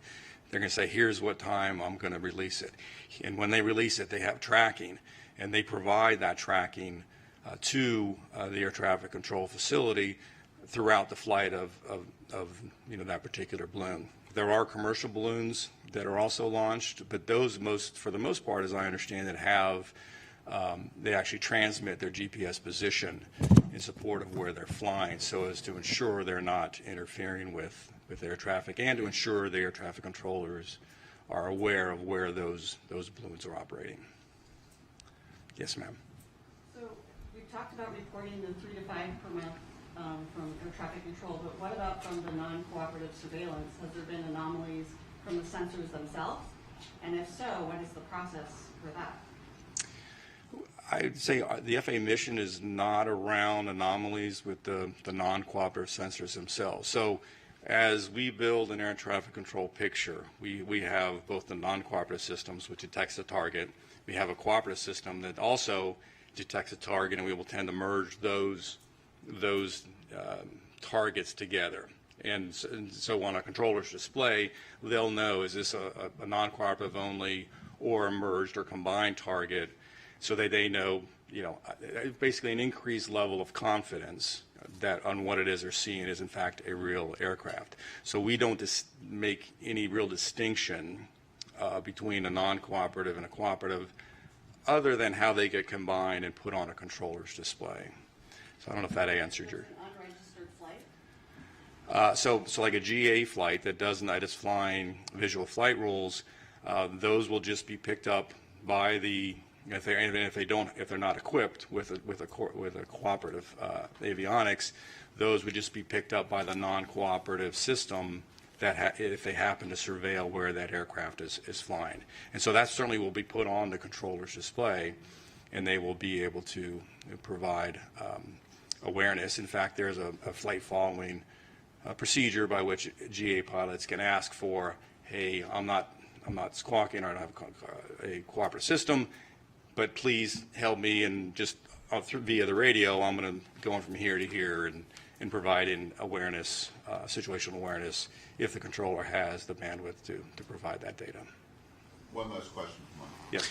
So I'm not a scientist, I'm a recovering attorney, and I love process. And a few questions there. If I'm a pilot, where do I find that process for reporting UAPs? Where is that articulated or captured? Second, when you mentioned that you're reporting these incidents, who are you reporting it to?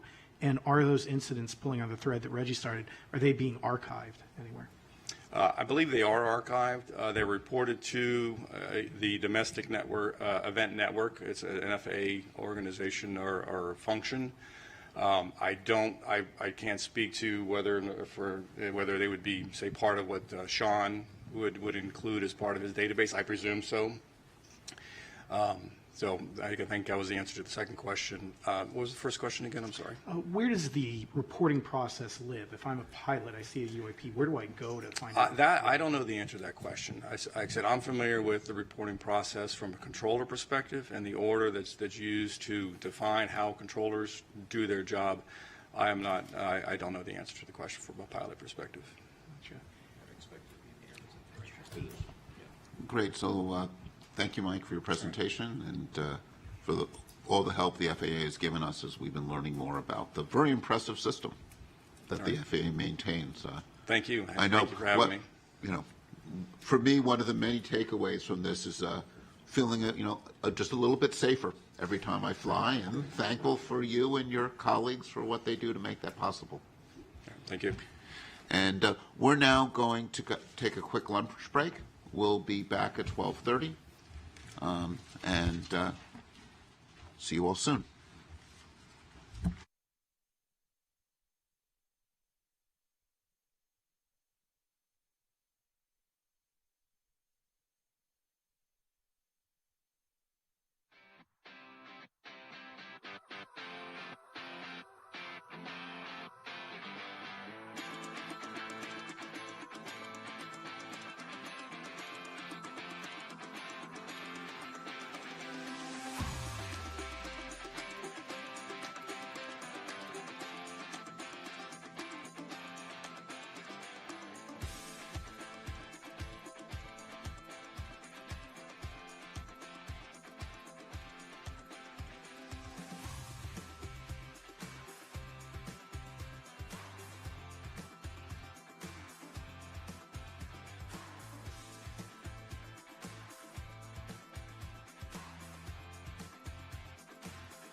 series of short presentations by members of the panel on their thoughts on different aspects of our charge. And the format is we're going to have them come up to the podium and speak. And I'm going to ask each of the speakers then to take questions. It's actually the angle with this setup is you can see the people better from the podium than I can, where it's hard to see people behind you. I'm going to try to manage the time. So as those questions come to an end, I'll cut you off and bring up the next speaker. And we'll move through the 6 topics, and then we'll have some time at the end for some general discussion. The first speaker will be Dr. Nadia Drake, talking about framing the issue of UAP.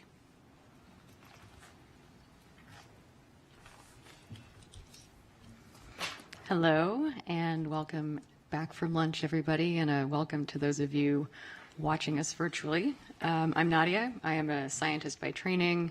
I'm also a science journalist now, and my job is to try and synthesize the information that we've learned so far and summarize the situation. So if you will, put together a framework for thinking about UAP. Now I'm going to try and do this in a way that reflects the thoughts of the entire panel, although obviously we have a variety of opinions and ideas among us. So I'd like to leave some time at the end for you to weigh in with disagreements or concurrences as needed. So first, a housekeeping matter. The definition of UAP changed during the 7 months of our fact-finding process. UAP initially stood for Unidentified Aerial Phenomena, with aerial referring to events occurring in Earth's atmosphere. That A is now defined as anomalous, which includes the space, air, and undersea domains. As a panel, I think we have decided to continue focusing our recommendations on the aerial domain, because that is where the majority of sightings and events have occurred, and also because we couldn't fully pivot to address the expanded scope of the new acronym. Beyond that, there are 3 points I want to make. The first is that for a number of reasons, UAP are obviously quite interesting, right? That is why we are here. Recently, many credible witnesses have reported seeing unidentified objects in the sky, some of which are behaving rather peculiarly. In some instances, these reports include corroborating data from various instruments, various sensors. The challenge that we have is that the data needed to explain these anomalous sightings often do not exist or are incomplete for generating a conclusive analysis.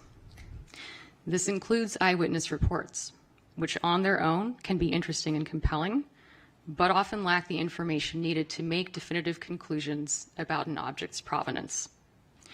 We as a panel are thinking about the types of data that might add value to those reports and which could be useful on their own. As a corollary, to date, in the refereed scientific literature, there is no conclusive evidence suggesting an extraterrestrial origin for UAP.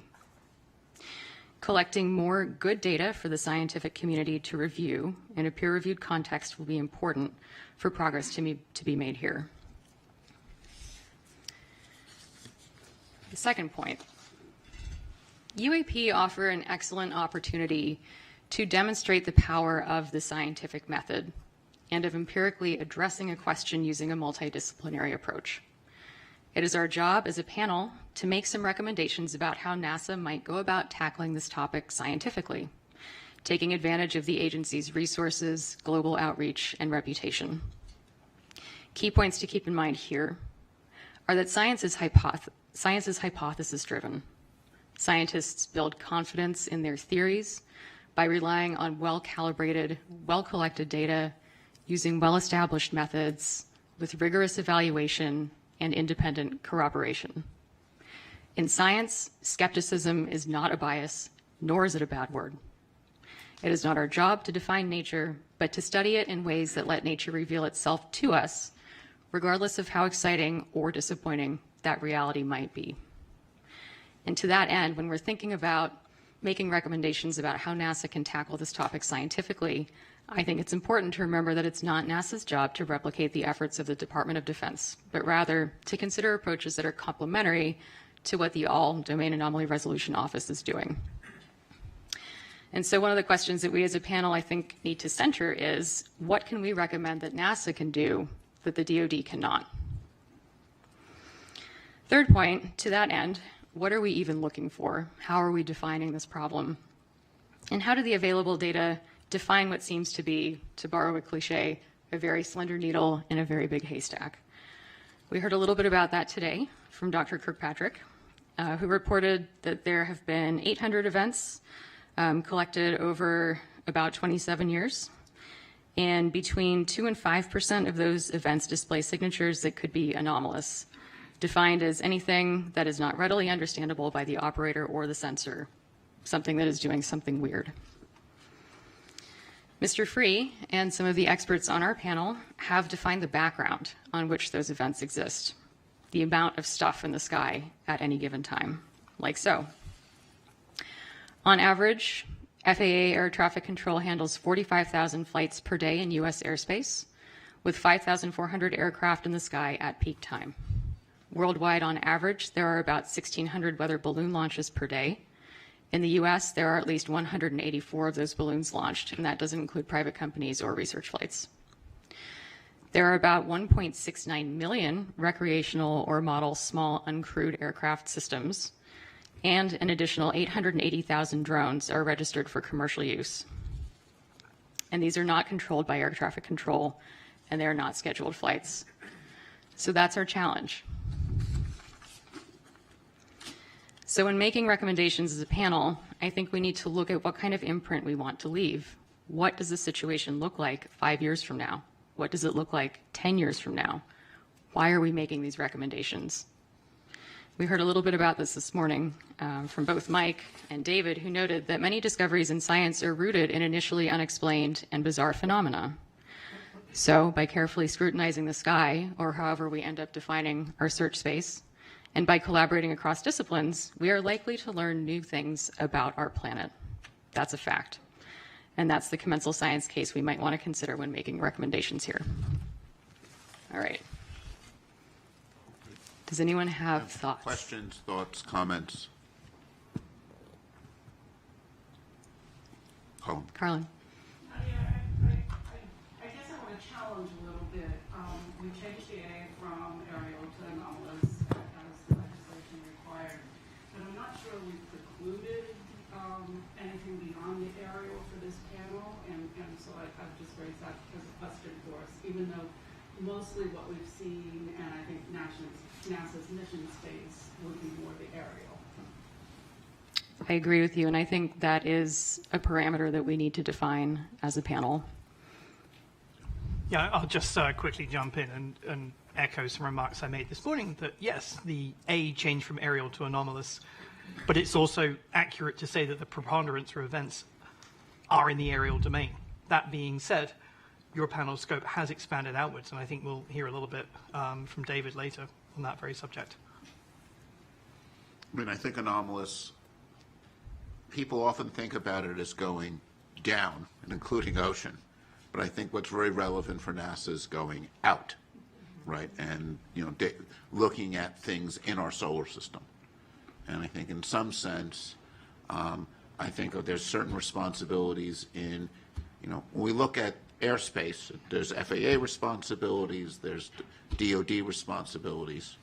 As you get further and further away from the Earth, eventually it's all NASA. Once you get out, you know, towards the, you know, certainly much of the solar system and out to our galaxy, that's all NASA. And when we start, you know, thinking about things like, you know, and this will be, you know, David will get to this, observations beyond the Earth's atmosphere. I think this change in language lets us also think about outward, you know, further out in the solar system as well. Good, yeah.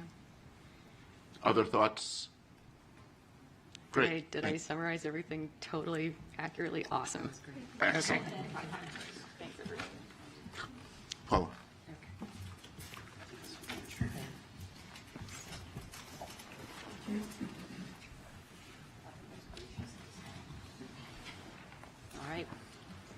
All right, thank you. So I thought that was the perfect intro and segue by Dr. Drake for addressing why NASA. What is or what are NASA's roles in UAP studies? So NASA primarily is a science-driven agency. It's committed to exploring and understanding air and space. And this includes, as we were just discussing, the unknown, right? Whether that's the farthest reaches of the universe or right here on our home planet. In that light, NASA has over 60 years of experience measuring phenomena in air and space, in air that might be aeronautics, astronomy, as well as measuring other Earth phenomena, and this may include aquatic or atmospheric phenomena as well. And they do this using the unique vantage point of space.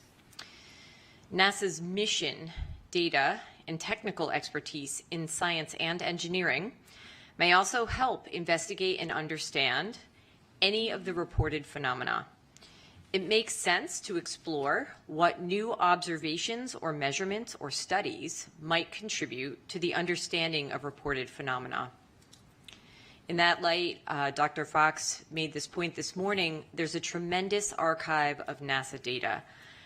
These are from satellites and other space-based and ground networks, as well as other assets, and these are freely and openly available to the public. NASA research, as was mentioned, also supports a wide range of methods.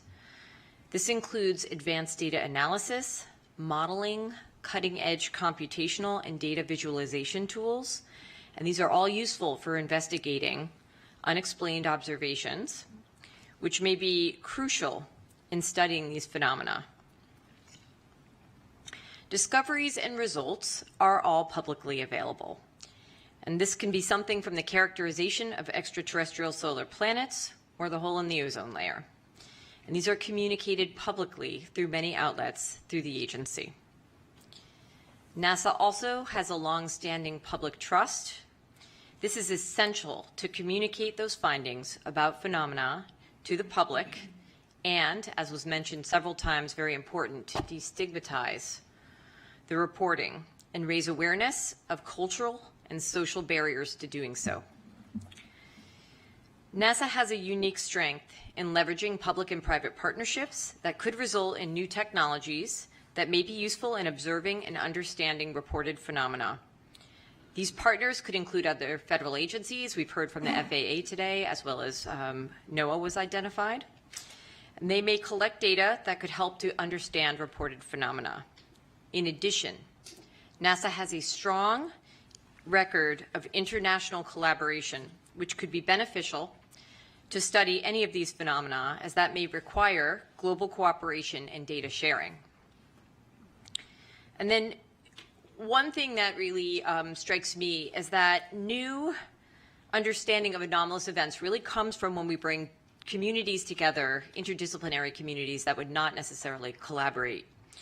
And in my world, that might be biological and physical oceanographers, and I tell people to think a little more broadly, what if we brought together astronomers and earth scientists like we did on this panel? So those interdisciplinary research teams, as well as citizen scientists, could explore historical and current NASA and partner data for events, or more importantly, for environmental conditions around the time of reported events. And this may help in our understanding. And then finally, given NASA's experience with long-term missions, long-term projects, and scientific focus, the agency is really well equipped to handle the extensive and ongoing study of phenomena investigation that this likely requires. So hopefully that gave you some thoughts as to why NASA. I don't know if any of my fellow panelists agree or disagree. Discuss. Yes. Paula, thank you. So NASA has a great visibility in the community, and UAPs are obviously of great interest to a very diverse range of people. So can you speak a bit about the opportunity that this provides for NASA to expand, the knowledge of the understanding of the scientific method? Yes. So it's a great question. There are multiple opportunities I think UAP present. The first, as I mentioned, I think is to bring together interdisciplinary research teams and scientists and citizen scientists to really take a look at, with an objective and perhaps unique eye, what the NASA data archive actually means. Blend in the partnerships, a renewed partnership that's at the federal, the international, and the private level, right? So I think there are any number of pathways that people could pursue that could be really advantageous for helping us to understand what's happening with any reported UAP.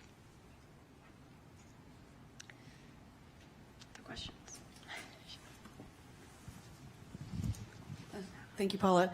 This is Jelly Wright. Actually, my question and comment actually goes to both you and Nadia. Dr. Kirkpatrick gave us a definition of anomalous that it was not readily understandable to the operator or the sensor. And from the NASA's perspective, for our panel, I think we have to consider a broader definition if we're talking about citizen science. Mm-hmm. And I'm curious of how we incorporate that, especially within the communication avenues that we were just discussing. It's a good question. Not all data in an archive are user-friendly, right out of the gate. But I think NASA does an excellent job making things like quick look or browse products available. You can go on the NASA website. You can look at different aspects of different things that the agency has in its mission to study. And I think, if nothing else, people have become a lot more in touch with their surroundings and their environment and the changes happening there. And so I think there's probably an opportunity for people to maybe not become overnight experts in how to process satellite data and use it for basic research in a complex fashion, but there are ways to utilize those data to look at your environment if you think you've seen something or you wish to report something. So communication, engagement in the public, I think, is a really important part of the destigmatization, for sure. Nadia, I don't know if you have anything to add. I was struck by the phrase "not readily understandable." I felt like that was actually doing a lot of work. So I think for our purposes, we probably want to come up with a slightly more specific definition of what anomalous actually means. Yes. Yeah. Okay. Good. Thanks. Federica, you're up next.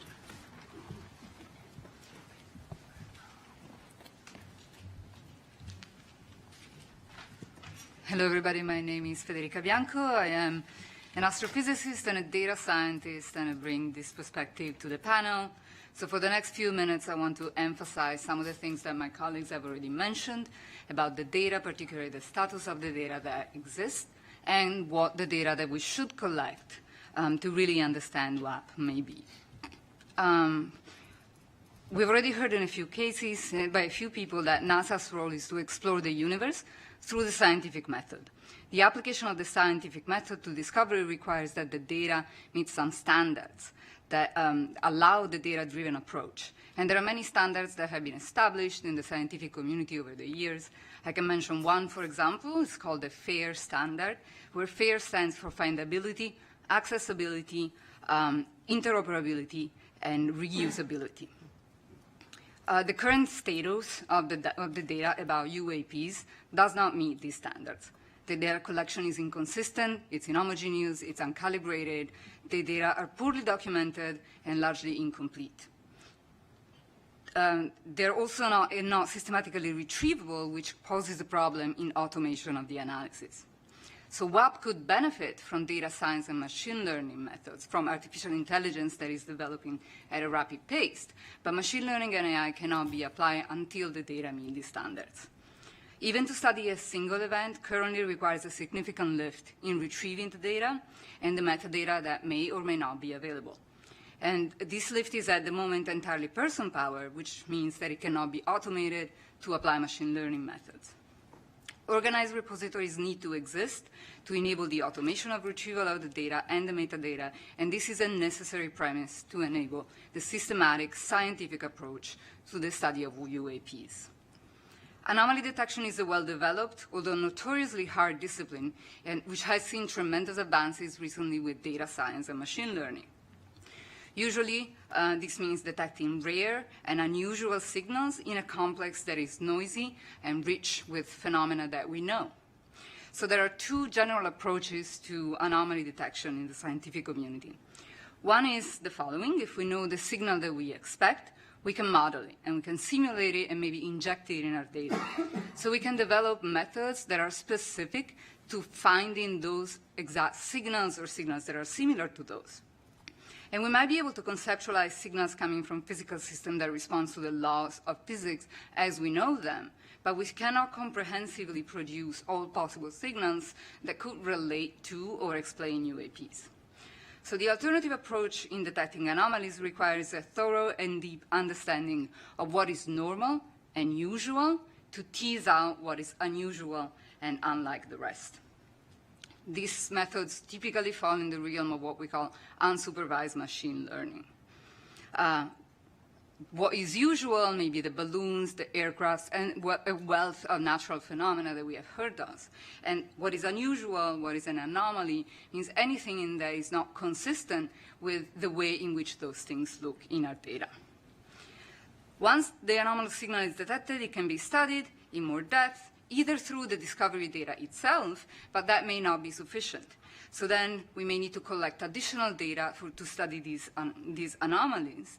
And this is something that in astrophysics we typically refer to as follow-up data. This can be very hard, especially if the phenomena that are anomalous are also ephemeral in time. So you have to promptly respond to the detection and set up follow-up observations. It's an extremely hard game, but it's something that is seeing a large development in astrophysics in recent years with the study of anomalous detections in the universe. This approach relies entirely on a comprehensive and systematic organization of the data, which is paramount, and on a deep understanding of all the data that is actually usual and known. The data that we might want to collect ideally will be collected in a multi-sensor and multi-platform and multi-site manner. Eyewitnesses reports, I want to elevate what Dr. Drake said, cannot ascertain the nature of UAPs. However, they should be considered because they may contain important information, for example, persistent sighting locations or seasonality. But they only really work if joined with quantitative data collected by sensors, as well as biophysical and psychophysical assessments of the witness and the impact that the experience has on them to really reveal the nature of UAPs.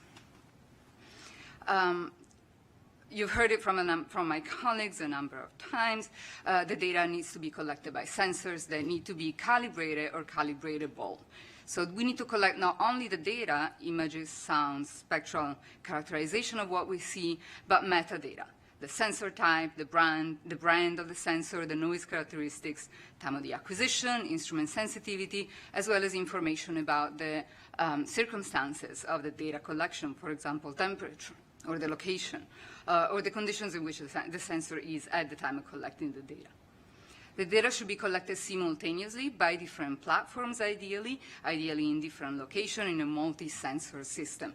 So some of the data that we may want to collect are images, but also temperature, sound recording, spectral data emissivity that tells you the color in a very fine grid, as well as monitoring the motion of objects, which has been very important to identify what we have seen as UAPs that have been reported. Much of this certainly can be achieved with professional-grade infrastructure, and both new and existing infrastructure to do that, such as astrophysical and geographical observatories, both on the ground and satellites.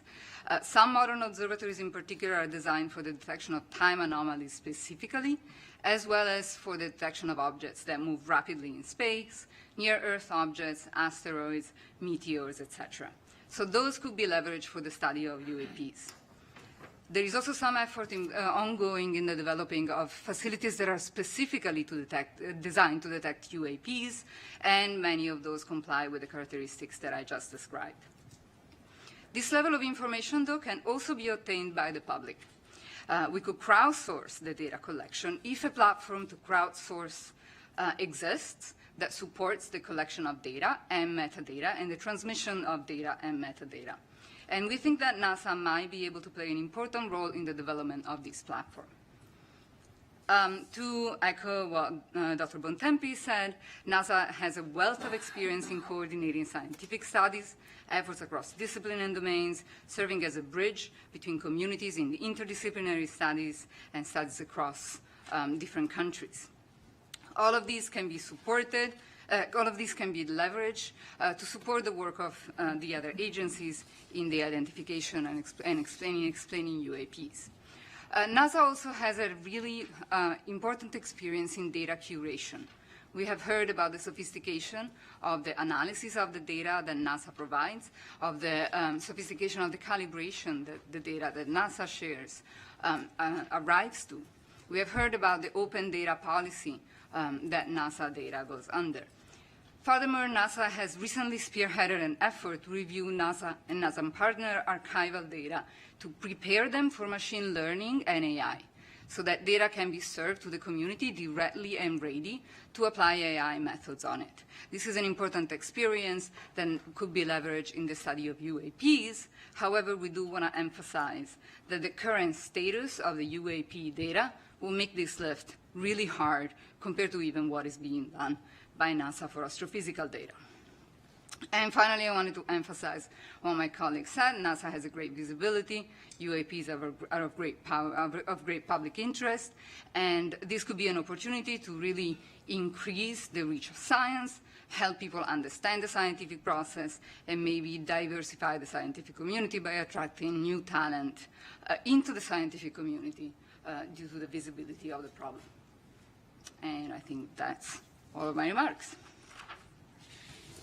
Questions? Lots of questions. Do you want to go, Reggie? So on the whole crowdsourcing front and getting reports from citizen scientists, what are you thinking along those lines? Is it providing a set of guidelines for how you report? Is it open sourcing a set of applications for cell phones to be able to pull in a lot of the right metadata? What does that look like? Yeah, so I think guidance wouldn't, just a set of guidance of best practices, et cetera, would just not be sufficient. I think what needs to be provided is a platform.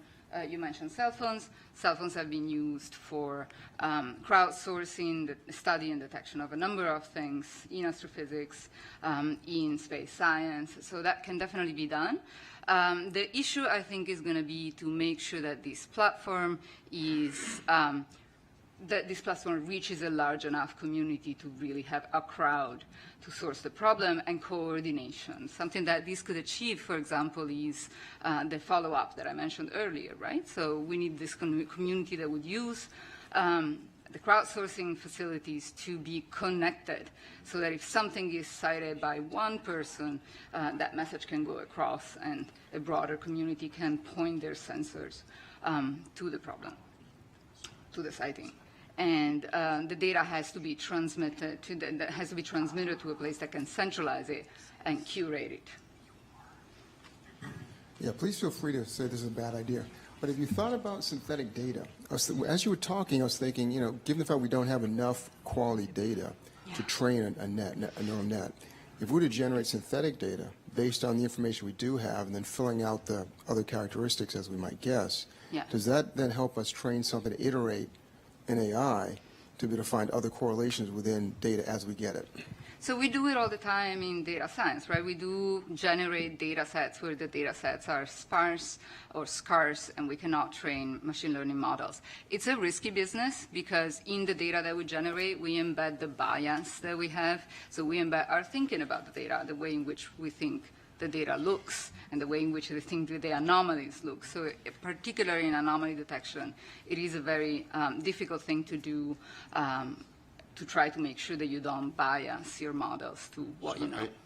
I want to come back to this topic of anomaly discussion in our general discussion. We're sort of starting to run a little late, so I want to cut off questions now, but we do have a little time later at the end. So don't forget your questions. Bring them up again in discussion, and we'll talk more later. Great. So David's our next speaker.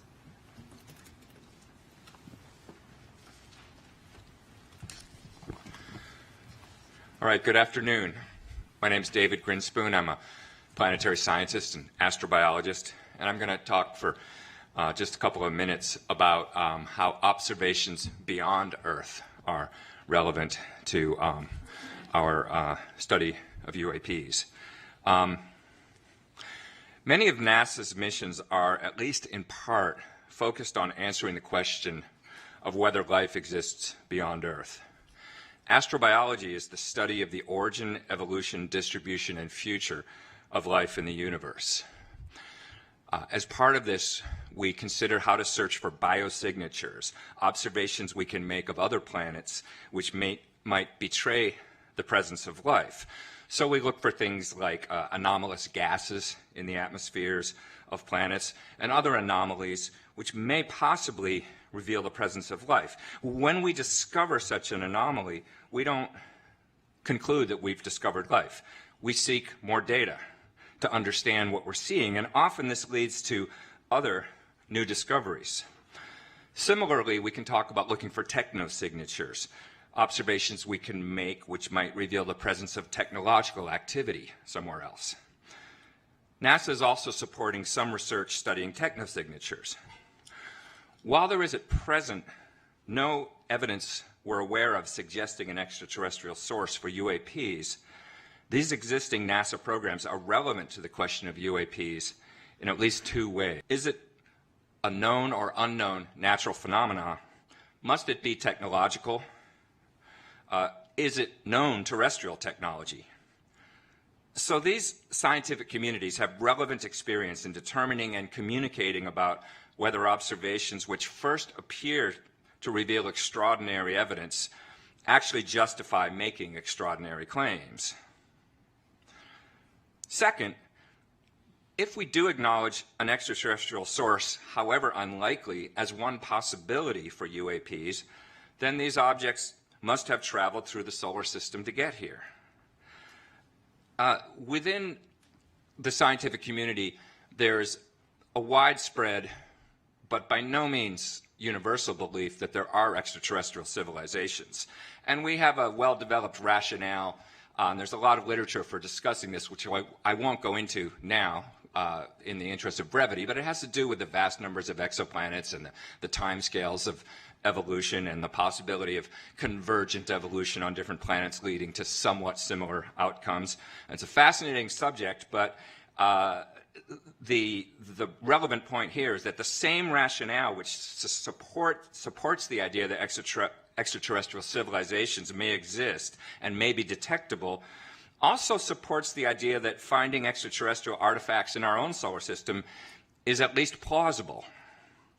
NASA is the lead agency for solar system exploration. It already has an active program of detecting objects in our solar neighborhood using both ground-based and space-based facilities, and it could leverage those capabilities to search for objects in space with anomalous motion, anomalous trajectories, unusual light curves, anomalous spectral signatures, or other characteristics. Most of the solar system has not been searched for artifacts or anomalies, and these modest data analysis efforts could potentially be applied to existing and planned planetary missions. The galaxy does not stop at the edge of the solar system, and the solar system does not stop at the top of the Earth's atmosphere. It's all a continuum of possibilities worthy of investigation. If NASA applies the same rigorous methodology toward UAPs that it applies to the study of possible life elsewhere, then we stand to learn something new and interesting, whatever the ultimate explanation is of those phenomena. And that's all I wanted to say right now. We have time for one or two comments or questions or thoughts. Yeah, thank you for that. You know, it struck me while you were speaking about biosignatures that we do a lot of that type of analysis, right, in our home planet in different capacities. And so it's more of a comment, but I wondered your thoughts on, you know, bringing together those communities that might not work together and whether that would aid in, you know, not only establishing what's normal, but enabling the detection or maybe the understanding explanation of a UAP if reported. Absolutely. I mean, the focus of my talk was observations elsewhere, but in fact, most of what the field of astrobiology has to study is here on Earth, because after all, it's our one example of an inhabited planet, and it's a little bit easier to get to make observations. So yes, any insights you have in that area, or any suggestions for collaboration between those communities would be very valuable.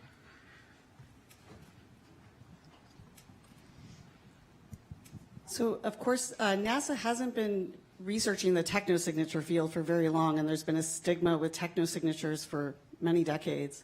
Are there any lessons learned we can impose from the technosignature and the study community to the UAP in solar system studies?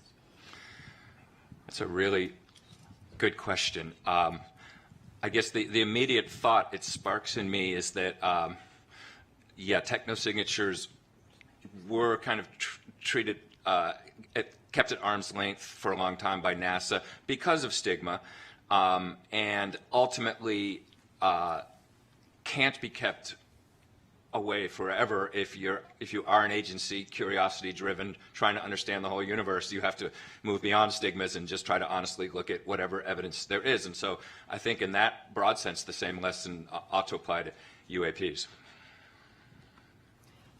As someone who has been working in astrobiology and data sciences for some time now, it strikes me when both Dr. Bianco and you talked that the differences that seem to me between biosignatures and technosignatures fields and the UAP field, again, relies on the data. So biosignatures and technosignatures, they have very well standardized data sets. They have been collecting data sets for some time.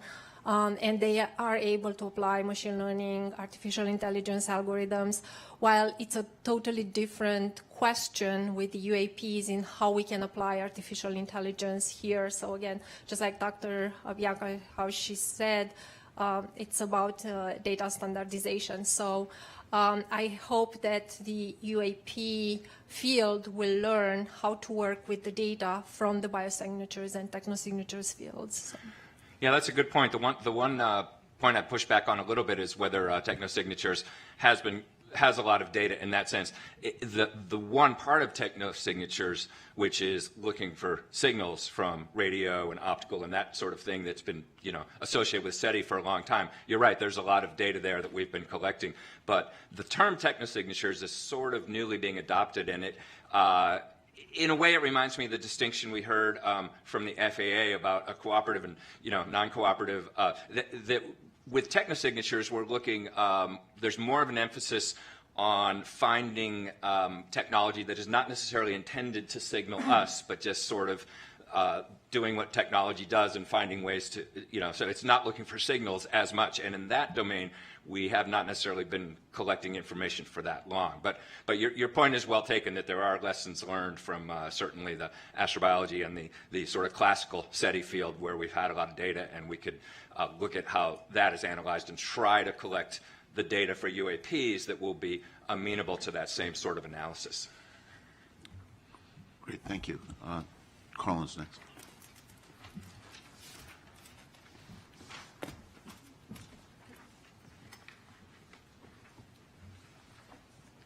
Hello, everybody. I'm Carlin Toner. I'm an aerospace engineer. It really struck me when Dr. Drake opened up this afternoon and talked about this really small needle in a really big haystack that we're looking for. And I'm going to talk to you about reporting, a theme that we've heard a lot. How can we make that haystack smaller and that needle bigger? So reporting of UAP events has received a lot of attention recently. But I think that there are still barriers for people to report. How or where should they report? Will someone take action on their report? Will the reporter be believed, or will they be shamed? We've heard over the course of our fact-finding that many scientists and aviators consider the study of UAPs to be fringe at best. So this suggests there's a significant negative stigma associated with reporting or even researching such phenomena. That said, by encouraging military aviators to disclose anomalies that they've seen or detected, The Department of Defense is receiving many more reports. I think in the time that we've been looking at this topic, growing from an ODII report that was something like 500 to, I think this morning we heard something like 800 now, so that's accelerating. And DoD will soon also mandate, if not already, reporting by pilots, which will even grow that set. I would propose to this panel that NASA can help make it safer for researchers to explore data in the civil airspace domain simply by starting that work internally. NASA could look at how civil anomaly data is shared, study how to incentivize reporting, assess the possibility of crowdsourcing data, which I think we've heard a bit about this afternoon, or sponsor and participate in conferences on UAP detection. Our team has really only seen, I'd say, a few unclassified images of UAP, which lack the contextual data that's needed to understand their true nature. And I believe we've heard a single firsthand account from a former military aviator. So one of my colleagues, Josh, has an example to show just why it would be important for NASA to also help shape how the data and information is reported. But before I turn the mic over to Josh, I want to make a recommendation to my fellow panelists that we consider advising NASA to more fully assess the cultural and social barriers to studying and reporting UAP, and for NASA to implement a plan to leverage its brand image to start removing these obstacles. Josh, why don't you go up and then we'll take discussion after your presentation. So you can call it my slide deck if you want. Thank you.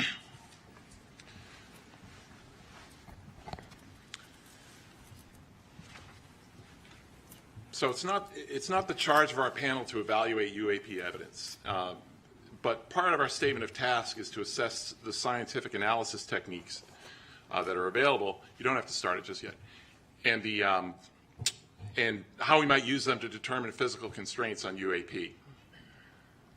The UAP reports with the most detailed contextual information are the ones from the Navy aviators, and they're using a combination of ranging and infrared imaging information. And for these cases, we can directly calculate critical parameters of a UAP, such as altitude and velocity, under certain assumptions. And it's, the main point I want to make here is that this multi-sensor approach is absolutely critical to charting a path forward for UAP investigations, and that pertains to NASA as well. So I'm going to provide one example here just to illustrate the crucial role of science and scientific analysis, and the role of scientific analysis to avoid misinterpretation in some sense. Next build. Just hit space. Yeah, okay, so this is, this video was recorded by pilots deployed from the aircraft carrier USS Theodore Roosevelt in 2015. The example has been given the nickname Go Fast because it gives an impression of an object moving very rapidly against the ocean surface. And the question is this impression correct? And if not, what can we say quantitatively about what that object is doing in kind of Earth-centered coordinate system? Fortunately, the information needed to determine the altitude and velocity of this object is contained on the display. So go ahead and next. And this includes the elevation angle of the camera, the azimuth angle of the camera, the target range in nautical miles, aircraft altitude, the time reference in seconds, indicated airspeed in knots. This information in this video in particular has been discussed quite a bit on the web. So let's begin with the object altitude. Next, please. So knowing the jet's altitude and the bearing to the target, we can apply basic trigonometry to figure out where that object is in altitude space. And it turns out to be, provided the range information is accurate, which can have some uncertainties associated with it, but the object appears to be at about 13,000 feet. An important aspect of this here is that it's sort of midway between the jet and the ocean. So it's the ocean that looks like it's right behind it is actually 4.2 miles away. And this is our first indication that some or most of the motion that we observe, the apparent motion of the object, is in fact due to the rapid motion of the sensing platform, which is about 430 miles per hour in this case. But we don't have to guess about this. So we have enough information on this display to actually reconstruct the encounter. Go to the next slide, please. And so this is what this is. This is using additional information on the screen, including the time axis. And so we know that this aircraft is banking about 15 degrees left, and you can compute through a simple calculator the radius, approximate radius of curvature of the flight. And the bottom line is, I won't go into detail here, but if you can get the bearing and range to the target at 2 locations with known separation in time, you can figure out how far it moved. And in this case, this object moved about 390 meters in 22 seconds, and that corresponds to a velocity of just 40 miles per hour. And so that's a velocity that's consistent with wind speeds at 13,000 feet. So it's not our task to conjecture what this object is, but it's an example that illustrates the type of data needed to determine critical parameters that will help us identify such objects going forward.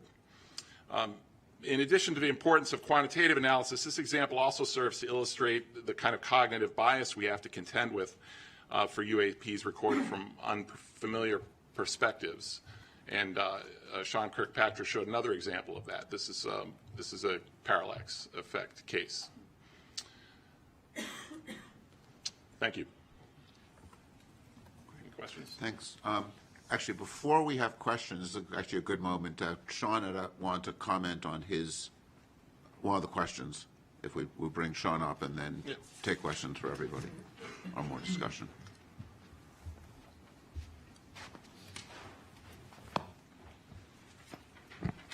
Thanks. That was actually very helpful for everyone, I'm sure. Just one piece of clarification on the video that we showed. The second one that was the newly released one had the 3 aircraft in it. The question was asked about if it was a stabilized background against which the jitter was showing.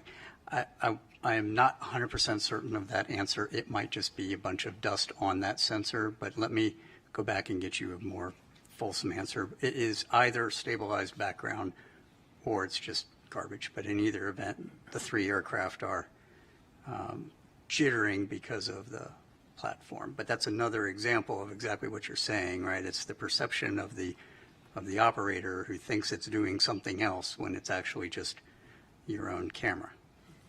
Right. Yeah, if I could just, Sean, in your event, it seemed to me that what you mean by jitter in this case is the plane is actually making motions that are causing a parallax. So it's actually more than that.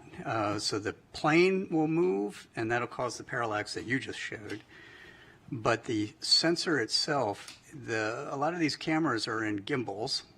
For those of you not certain what a gimbal is, it's the thing that your cameras sit on, your telescopes sit on, it moves it around in different directions. Those can sometimes be stabilized, in which case they damp out the motion of the platform.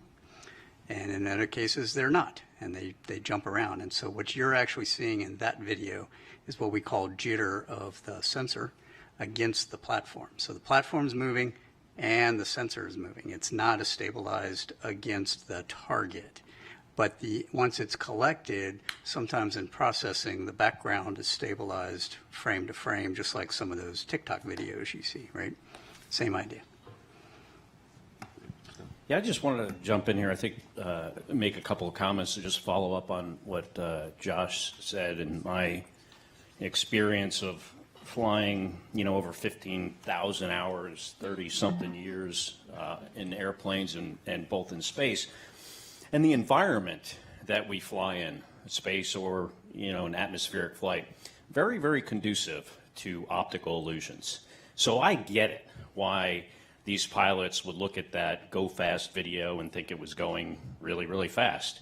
I remember one time I was flying in the warning areas off of Virginia Beach military operating area there, and my Rio thought, the guy that sits in the back of the Tomcat, was convinced we flew by a UFO. So I didn't see it.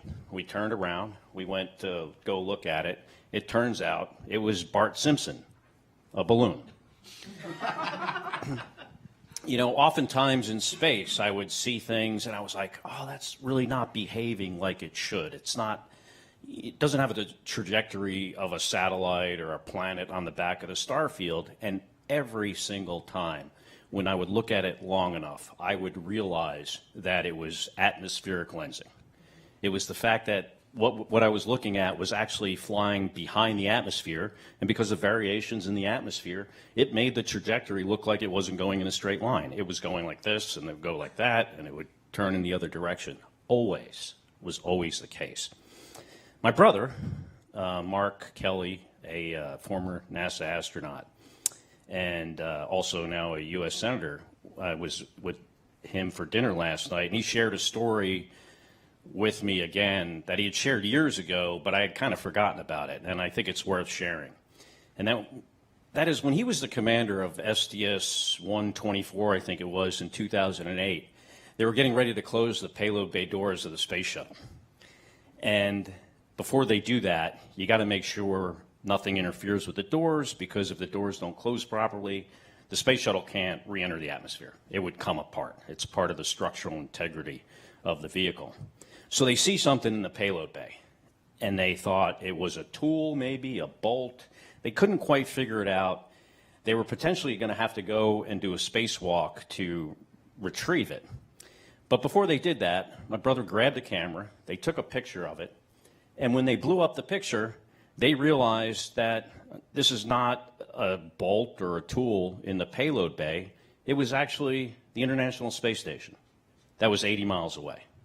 I mean, that's just a really good example of how this environment we operate in is so conducive to optical illusions. Oftentimes, guys fly into the water. And there are cases where, you know, pilots have rendezvoused on a buoy because they thought that was their wingman. It's just very, very challenging environment to work in, especially at night. And in my experience, the sensors kind of have the same issues as the people's eyeballs.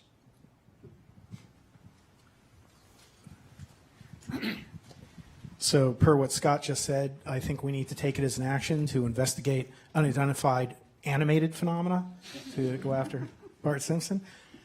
I think what Josh and Scott said is very, very helpful and shows why we need multiple sources of data.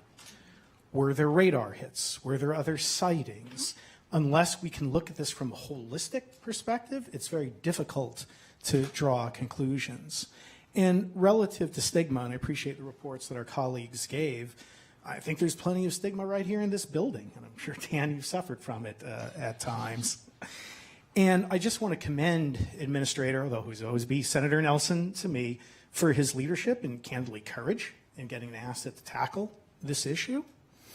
And as we look at what Sean had articulated, that what he wants NASA to do, as we look at the recommendations for reporting and how we need to collate that reporting, I'm very concerned that this could be effectively done on an ad hoc basis. And I've been a part of far too many panels and studies that end up sitting on the shelf. I don't want this to be one of those exercises. And we can discuss this further, but I would call for and recommend a permanent office within NASA to support this activity, albeit likely a modest one, but to collate this information, to collate that data, to archive the information, and act as the open, forward-facing counterpart to Sean and AARO. I think then we could continue and actually accomplish the reporting, the stigma issues that have been raised, and we could do so in a relatively affordable fashion. Because again, I don't want all of our work to end up being in vain. Good. So now Jen's going to turn to our charge. I am. And you know, as a panel, when we were convened with a set of questions that we were charged to address, we've been addressing them through the topics we've talked about and through things as we've been thinking this through, but we're going to organize the next part of the discussion with Jen presenting these things, and this is also a chance to get into some of the discussion phase, because we can look at each of these questions as the topics that we want to make sure we address as part of the report. Jen. Thanks, David, and I want to thank the panelists all for all of your work, all of the knowledge that I've gained from each of you through this time. I took it upon myself in preparing for today's meeting to draft a statement that answers the 8 questions that we were provided at the beginning of the last summer when the panel was created. So I'm going to read the question out loud. I'm going to read my statement, and I'm going to pause and let you think and reflect. And if there's, remember, this isn't all of the details associated with each of these answers, right? This is to be a kind of high level, make sure we've got the major points there. And this is an initial take for these answers. So the first question goes, what types of scientific data currently collected and archived by NASA or other civilian government entities should be synthesized and analyzed prior to potentially shed light on the nature and origins of UAP? So the panel reviewed data sources, analytic tools, data architectures from NASA, NOAA, FAA, Commerce, and others. The data that we recognized were not collected for the purpose of identifying UAP, which leaves bias in the data that was collected. Even though there is an immense amount of data available, it is hard to access, and the sensors that were used were not well calibrated for identifying anomalous phenomena. No questions. Moving forward. Question number 2. I kind of feel like Jeopardy. What types of scientific data currently collected and held by nonprofits and companies should be synthesized and analyzed to potentially shed light on the nature and origins of UAP? Many organizations exist to track sightings of anomalous phenomena in the Earth's atmosphere, both nonprofit, for-profit, and otherwise. The study panel concluded that much of the inputs collected by these organizations are not considered scientific data in nature, and that they do not contain unbiased information, they're not repeatable, and they typically come with eyewitness accounts, which we've heard even today, that there's hesitations with using only eyewitness accounts to recognize or identify UAP. To the point about commercial or companies, there are a lot of space companies that some lobbied hard to get in to present to us. They have troves of data, but they're collected for a variety of different purposes than the purpose of UAP. And those systems, while they are well calibrated, are only one source of many that could be used. And questions, comments, concerns? Yes, Carla. I'll bite on that one, Jen. You know, I think your answer is correct as to what we've seen, but where I would go is if we made a recommendation to NASA that, you know, we're really asking them to build a roadmap, and we haven't done a robust cataloging. We've looked at sources, mentioned sources that we think might be relevant, but perhaps a more robust effort cataloging would be a good modest start. That's good. I will, only in slight defense of trying to answer the exact question as posed to the panel, rather than trying to add recommendations at this point. But yes, point well taken. Thank you. Yeah, I mean, I think one of the data sets that we just learned about, you know, heard more about today, and thinking about sort of calibrating things, is the FAA data on anomalous, you know, tracking events, right? And I think this is something where, if we had, you know, some imaging software, people, you know, citizen scientists with cell phone cameras identify some event that looks interesting, one of the places you'd like to be able to turn is the FAA data. And having, you know, if there is, to go back to, you know, having a NASA responsibility for data, NASA makes, has a lot of experience in serving as a clearinghouse for data from across the government for civilian data, right? This is something we do in lots of different areas. And I think there are some opportunities with data sets there, and I think the radar data is one that comes to mind as one we don't want to forget about as an available data set. Yeah, absolutely. Question 3, I think, goes more towards the recommendations of what other types of scientific data should be collected by NASA to enhance the potential for developing an understanding of the nature and origins of UAP. So we've heard now from 2 of the panelists on some of the information that should be collected or the way that some of that data should be organized in a manner to make it available for people to analyze that information. And the only other thoughts that I had here was really recognizing the difference in the sensor thresholds, right? So we can't always tune a sensor all the way to the resolution that we might need or we might want. And as we collect that data, to recognize for the scientists that are doing those analyses the bounds of each of the systems that they're using. Yeah.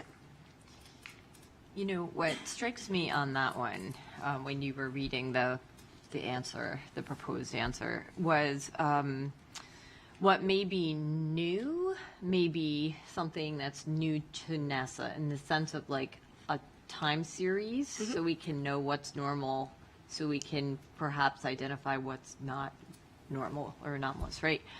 So I'm not sure to what extent it's like the most unsexy thing to sell on the face of the planet, right, is making consistent long-term observations. But I think that the agency may be set up to do just that for multiple reasons, right?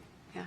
Persistent data collection. The agency does that in a lot of cases for astrophysical purposes. So the infrastructure, of course, pointing up and pointing at a different distance, but the infrastructure for collecting this kind of data, organizing it, keeping it, and that does exist. Yeah. And there are, in their defense, a lot of satellite companies that are doing that persistent collection as well.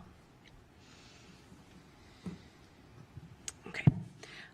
Question 4, which scientific analysis techniques currently in production could be employed to assess the nature and origins of UAP? Which types of analysis techniques should be developed? So this is a 2-part with what exists today and what should be. So we're looking also at recommendations. Based on the information provided by the presenters to the panel, there are very few credible analysis techniques available that currently exist to assess the nature and origins of UAP. The onset of artificial intelligence and automated analysis techniques give promise to being able to do that in the future. I wanted to add something to that, perhaps, which is that really to design the analysis, you need to know what the data looks like, right? Yes. So, we can't really say what kind of analysis should be created on the hypothetical data that we're recommending should be collected in some, Right. somewhat specified fashion. If it's all hypothetical and we want Right. to collect all of this data and we know what format it's going to be in, we can design analysis techniques around it. And at that point, it's likely that there are analysis techniques that already exist. There's Absolutely. a wealth of anomaly detection work.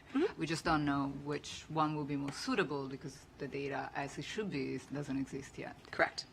She said exactly what I was going to say. Yeah, and that's what I was getting at with my point. Not that those analysis techniques don't exist in the scientific community, just that they're not being applied to this problem set right now, and it's hard to apply them when we don't have the known data of what would go into those.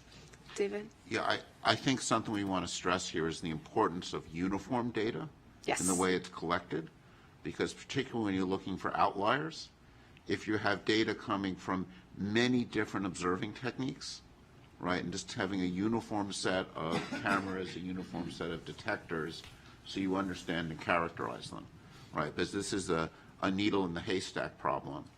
And every camera, I'd mentioned in the opening session, ghosting in optics. Yes. That's going to be different in every different detector, right? And before we get to the analysis techniques, we want to make sure we design the data collection so that the analysis techniques can effectively be used on it. Right. David, can I take a slight issue with that, which is, it sounds like you're implying that you need a single way of collecting the data. I'd argue it's really you need to understand the various ways in which you're collecting the data and you're able to cross-calibrate across those different approaches. Because I seriously doubt that there is a single detector. I think a handful of ways so that you're well characterized.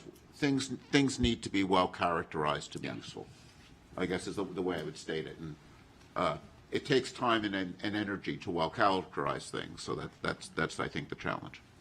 So following up on both your points, I think it's where we can actually apply artificial intelligence. So we cannot apply artificial intelligence on the current data, but we can apply artificial intelligence in a way that we can design characteristics for the data that we need and how we can collect the data that we need. So this is probably more of a frustration than anything else, so I don't know how helpful it'll be, but I think we're not looking for a needle in a haystack. We're looking for an anomaly in a haystack. We don't even know that we're looking for a needle. That it's just a discolored piece of hay. Well, I'm from Montana, so I love good hay analogy. I don't know what the phenomenology is that we're looking for. We say anomalous. Again, this question earlier, what does that mean? Anomalous acceleration? Like, I think as we try to look at the data, we're starting from an almost impossible position when if we don't know what we're looking for, is it a radiation signature? Is it something electromagnetic? Is it something like that? Is why this is so challenging and frustrating to me that we're talking about monitoring something that we don't even know what we're supposed to monitor. And let me just offer, Josh, before you jump in, the scientific process of hypothesis-driven research, right? Of that, while we don't know all of the possible outcomes in the entire world, we can ask very specific questions and go about it in a very scientific process to understand. So you're right, we don't know exactly what we're looking for, but we know hotspots, as we've seen from both the FAA and Aero. We do know some of those conditions that we might be looking for. So if you start with kind of what you know, or places to start to go and look, and you start with the data that we have available to us, we might start being able to untangle the chicken and egg problem. Jen, what is the phenomena that we're looking for? So we've heard them from Sean. I would pull up Sean's chart, but I can't quickly do that. Of the criteria that he said on the trends, I use the word criteria, he said trends, of 6 or 7 phenomena, I guess, of specific size or within a specific motion range. And it's something different than what we've seen before, something we don't recognize. And so when you go to look for something that you don't recognize, it can be pretty easy, in that we've fooled ourselves today and even watching some of these videos of what's going on. But when you're able to corroborate that with 3 or 4 other sources, it starts to make sense, right? So something that looks like magic to the naked eye or to that camera and that sensor isn't, once you understand all of the effects of what was going on in the surrounding environment. So I've got a question. Can we, because I got the same frustration you do, right? It's regardless of what you're looking for, if you don't know what it is, whether you're using AI or match filtering techniques, you can't find it, right? You can't find it. So because the question I have is, can we use social media, that kind of thing, as a way of queuing to know where something's happening? Because we know Google searches can lead you to better understand where outbreaks happen, right? Disease outbreaks. Can you use similar type of conflation of data to start saying, well, something's going on here, let's start queuing sensors in that area? That requires some real-time capability, but is that something we can think about? Can I object to that just a bit? You can find things that you don't know how they look. Okay. There is a lot of the algorithms in anomaly detection are really based on let's find out how what we know looks like, so that anything that doesn't look like that can be identified and spotted, and then we can think whether or not we understand it, right? And so I think the point about the homogeneous detectors really is about that. We need to have a solid understanding of the normal to detect the anomalous or the outliers, as we sometimes perhaps more often call them in science, right? Yeah, absolutely. I do want to be cautious of time. We were supposed to end this about 10 minutes ago. Right, so but this is drifted into discussion, but I think we're doing discussion. So do you have any last topic you want to hit? If not, then we'll just open up to general discussion. I have 4 more questions that we're technically supposed to answer. All right, let's do one. We can do 4 questions in 2 minutes, right? Okay, 2 minutes, speed round. Fast. In considering all of the factors above, what basic physical constraints can be placed on the nature and origins of UAP? Mike, would you like to take this question? Absolutely, needle in the haystack. Okay, got it. In my notes to answer this, knew that Sean had presented some trends, so I used that kind of as the basis for what basic physical constraints could be available, and also Josh's presentation that he just presented of, we know some of these are still in the realm of understanding. We just haven't applied basic physics to understand what's there, what we have. Question 6, what civilian airspace data related to UAPs have been collected by government agencies and are available for analysis to A, inform efforts to better understand the nature and origins of UAPs, and B, determine the risk of UAPs to the national airspace? So we saw some of this I'm going to use examples from today to kind of move quickly.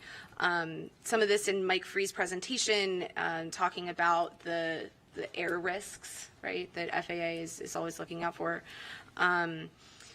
We know by altitude and by sensor and curvature of the Earth and line of sight, and as you get higher that you can see more, right? So we have a lot of civilian airspace data that can start to understand the nature and origins of the UAP, and determining the risk is based on how much you know, right? So you think about, I go straight to space and I think about satellites, and one tiny piece of space debris can destroy an entire satellite because they're moving really, really fast in the vacuum of space. It's not necessarily so true in airspace, right? But something that we don't know could have a severe impact on pilots and their flight plan and all of that, which then could really wreak havoc on all of the United States airspace. And so being able to understand and identify what those phenomena are will help de-risk the air flight safety in the national airspace. Question 7. What current reporting protocols and air traffic management data acquisition systems can be modified to acquire additional data on past and future UAPs? We've heard a lot of the reporting structures. It was talked about earlier today. Those probably can be adapted and improved, and it's up to us in discussion as the panel on what those recommendations might be. Question 8, and I'll get off stage. What potential enhancements to the future air traffic management development efforts can be recommended to acquire data concerning future reported UAPs to assist in the effort to better understand the nature and origins of the UAPs? The potential enhancements, automatic filtering of the knowns has come up as a talking point. These are specific really to acquiring data, the tuning of those sensor platforms, the multimodal spectrum collection, and being able to kind of timestamp or geostamp each of those to corroborate the sightings. So I will leave the panel with that, with time to continue discussion. Thank you. Thanks. Sorry. Okay, great. Let me go up to lead the discussion from there.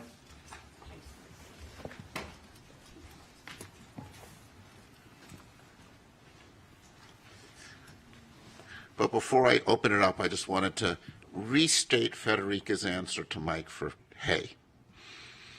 if you know the properties of hay very well, and you go through your haystack and say, I don't know what this is, but it doesn't look like hay. You don't need to have a match filter looking for a needle in a haystack if you know hay very well. And who said NASA couldn't speak to Middle America? Now, as a New York City resident, my impression is if you go through hay you don't want to do it with your hands. But I defer to you on, yeah. You have no choice, but AIML would be good. Yeah, I think, yeah. So I want to, in the final minutes we have here before the public session, look to the future. I think a lot of us have looked at the data we have now with a sense of dissatisfaction and say, what data would you want and how would you want to collect it? And just think about, we don't need to design the detectors, but think about the characterization that we'd like, what wavelengths we'd like, and just to kind of throw that out as one way to think about what we might want to recommend. Paula. So one thing that strikes me in that question is that I'm not totally certain that we've dedicated our time and effort to looking for anomalies. I think by default there are some science communities that look for things like the genesis of a hurricane or a harmful algal bloom in the ocean or something in interstellar space. But I'm not sure we ever focused our interdisciplinary effort on that. And I think the question you ask is a really interesting one, part of our statement of task, right? But I'm not sure I can answer that quite yet. That's how I feel about that one. Sure. Shelley Wright. Yeah, going along with Dr. Bontempi's point there, we heard a lot from Arrow about specifics about the needle, 1 to 4 meters in size, 0 to Mach 2. You can then look at NASA's assets, right, and look at its spatial resolution, its spectral resolution, in particular the frame rate. I'm going to get to your question here, Dr. Spergel. You can look at the current NASA assets and try to say which ones could find that needle, the ones that Dr. Kirkpatrick put forward. That analysis has not been done. So one of my recommendations would be for NASA to convene a group and a task force to look at its current assets to calculate what current available data, and current facilities could answer insight into that. Now, to get to your future question, looking at this, I see Walter, is frame rate. I see a really big issue with frame rate. So if you want to catch fast-moving objects, you need to take quick images. If you want to get to these very small sizes and resolution, depending on altitude, where you're taking your image from ground or space, NASA will likely have to increase its frame rate into its detectors. I think short answer to what NASA's current assets would be able to see would be really big haystacks that are moving very slowly, which I think is the point that you're making. But that doesn't mean that that data is not useful, because if it's able to characterize the background extremely well, that gives you a better idea of what unusual looks like. Basically, anything that you do that characterizes the background will contribute to an understanding. So we're going to have to cut this off now because we're now going to our public comment session. So turn that over.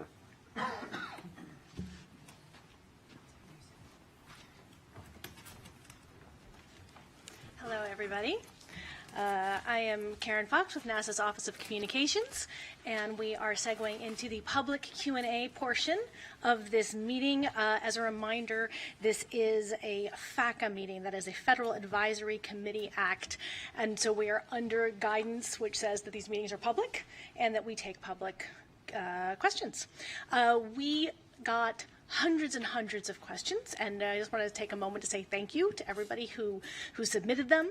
We're obviously not going to get to all of them today, but we are going to make attempts to answer some of them online. You can always check back to science.nasa.gov/UAP, where over time we will make it clear where we're putting out some more of those answers.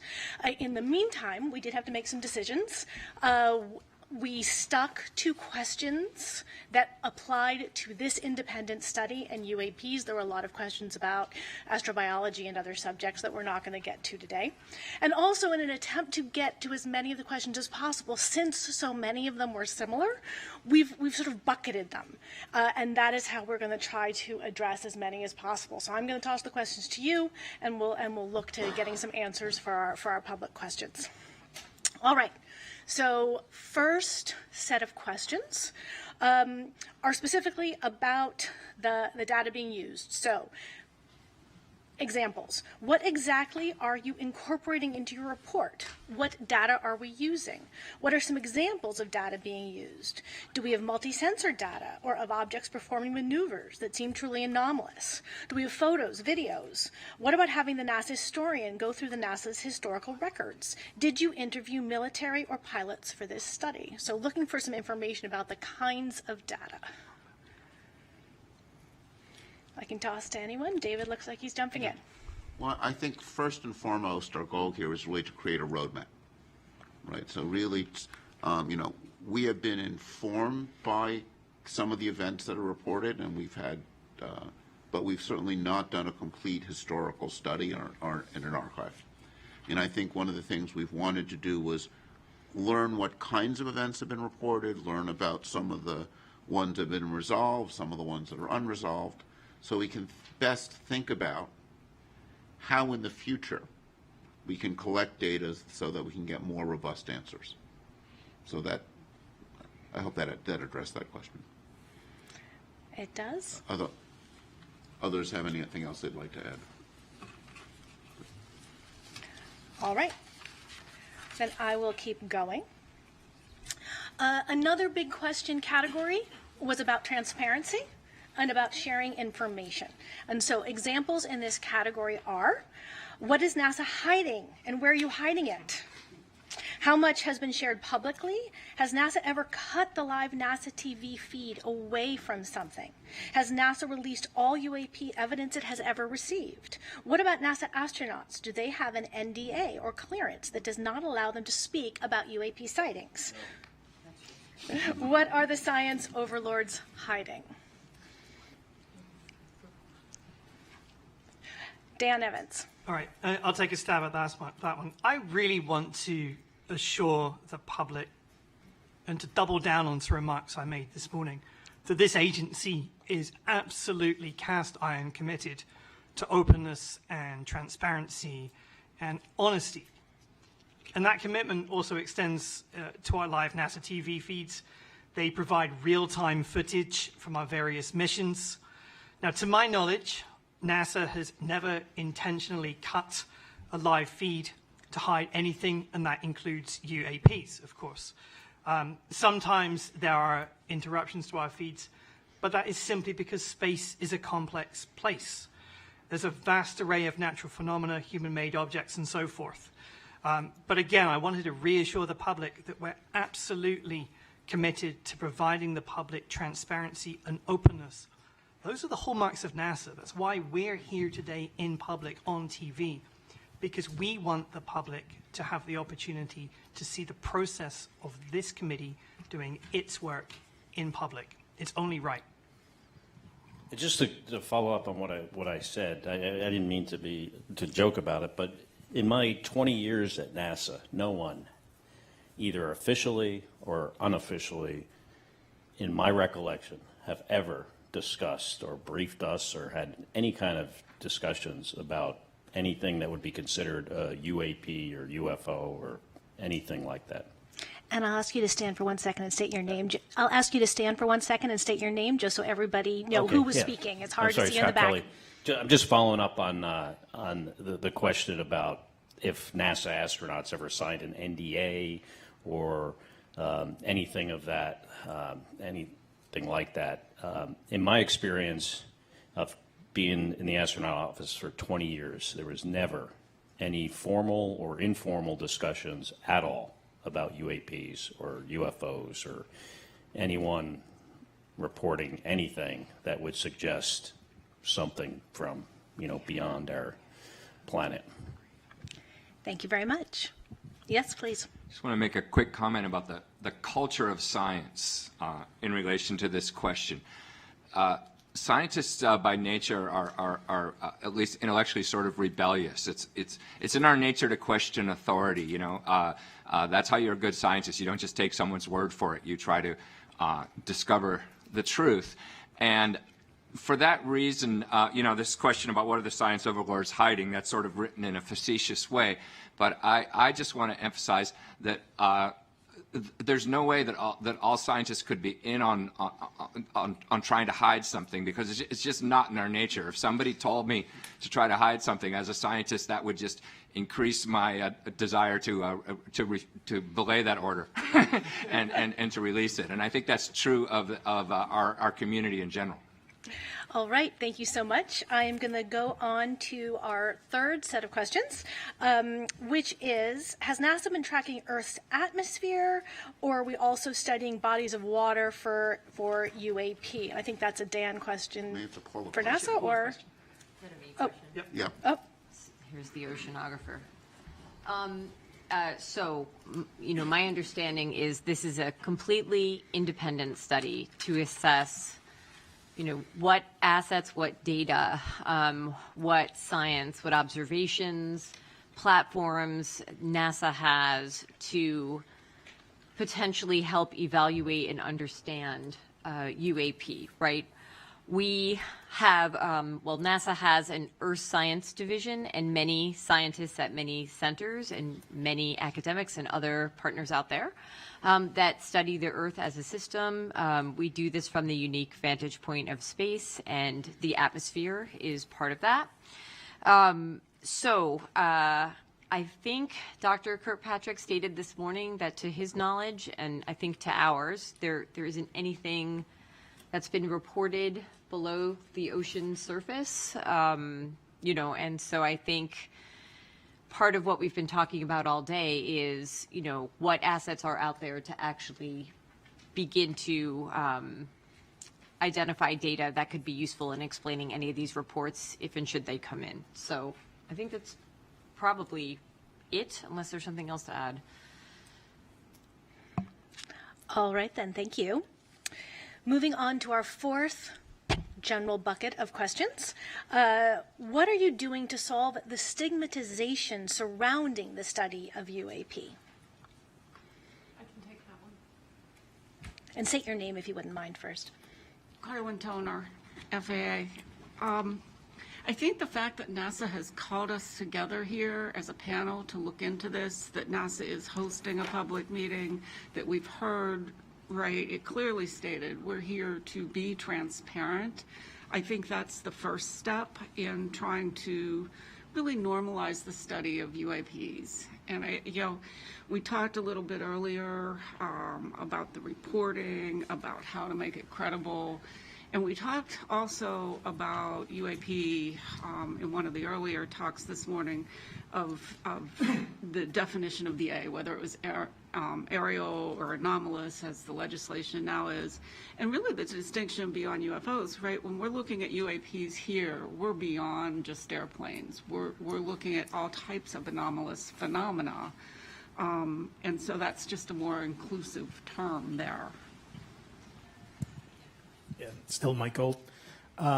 Just wanted to emphasize what Carlin said, which is so accurate. I really consider it quite amazing that we're here having this discussion. NASA leadership deserves great kudos for this. And beyond, I think a recommendation that I'd like to make is that NASA participate in symposia, in panels, sponsor research. When you have the NASA logo on that sponsored research, on the discussion, it really helps normalize and push back against the stigma. I think NASA can leverage its excellent reputation, both domestically and abroad, to help push back on that stigma. I think it's important to do so not just for science and discovery, but for national security. That we've all seen what's occurred with balloons from rival nations. we don't want this stigma to be a vulnerability that rival nations can take advantage of. Yes, Dan? Yeah, thanks, Karen. Just a few additional points from the agency perspective. We are, of course, taking a set of actions to effectively normalize the study of UAPs, and that involves collaborating across the government, encouraging an open dialogue, and promoting rigorous scientific inquiry. Let me turn to each of those in turn. So in terms of promoting a rigorous scientific inquiry, the primary way we're doing this is by being truly rigorous and employing an evidence-based methodology in everything that we do. That is characteristic of scientific research. It's no accident that the people up on this stage are true experts in their respective fields, okay? So that is in turn going to help us to legitimize UAP studies. Encouraging open dialogue. So by holding public meetings such as this one and having open conversations about findings, then we're helping to normalize discussions again. And that really goes arm in arm with our commitment to openness and transparency with the public. And then finally, in terms of collaborating across the government, we're working very closely with other government agencies, not least Sean's office, Aero, to broaden the scope and the depth of our study. And I honestly believe that this collective interagency approach will lend credibility to the study of UAPs, and it's going to demonstrate the seriousness with which we're approaching this issue. Thanks. Well, that segues very nicely into what our next set of questions are, which is who we are working with. So the question is, who else is NASA currently working with, or do we want to work with to study UAP? And is NASA working with international partners?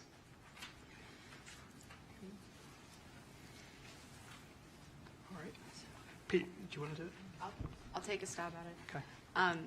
As the questions tasked to this panel so kindly asked us, both in what other government agencies are collecting data, what data is available. NASA is partnering with them in many ways, as well as NASA has a wide commercial outreach and partnerships with understanding what data is available, as well as NASA's founded on well, not founded, but the core principles of NASA are with international partners.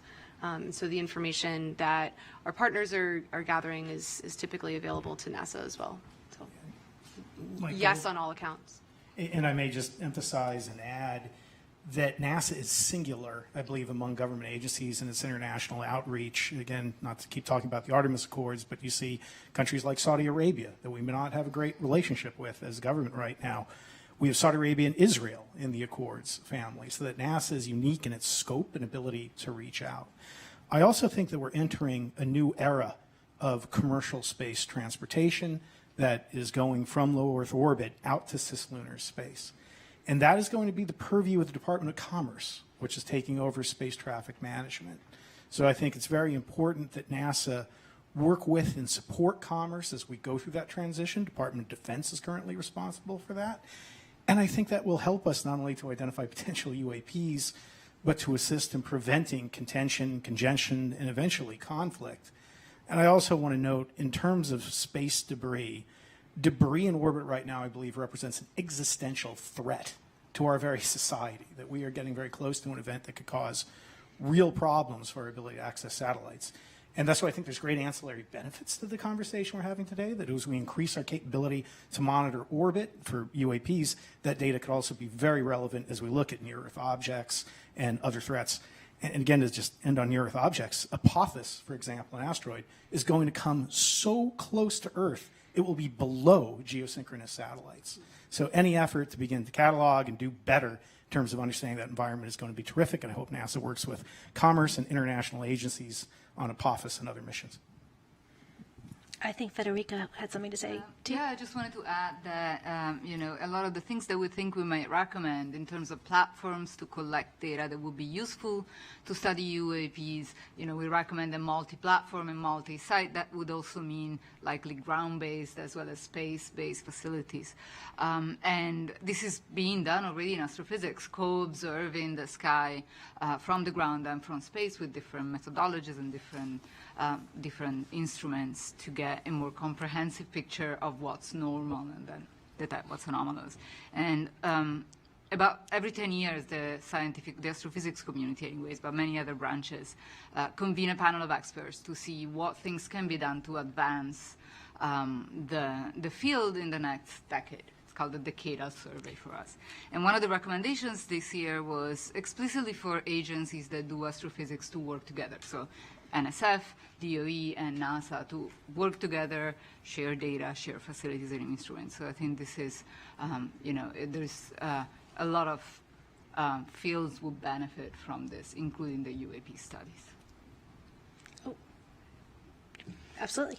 Carlin Toner, I'd like to put an exclamation point on how well NASA is collaborating across the government.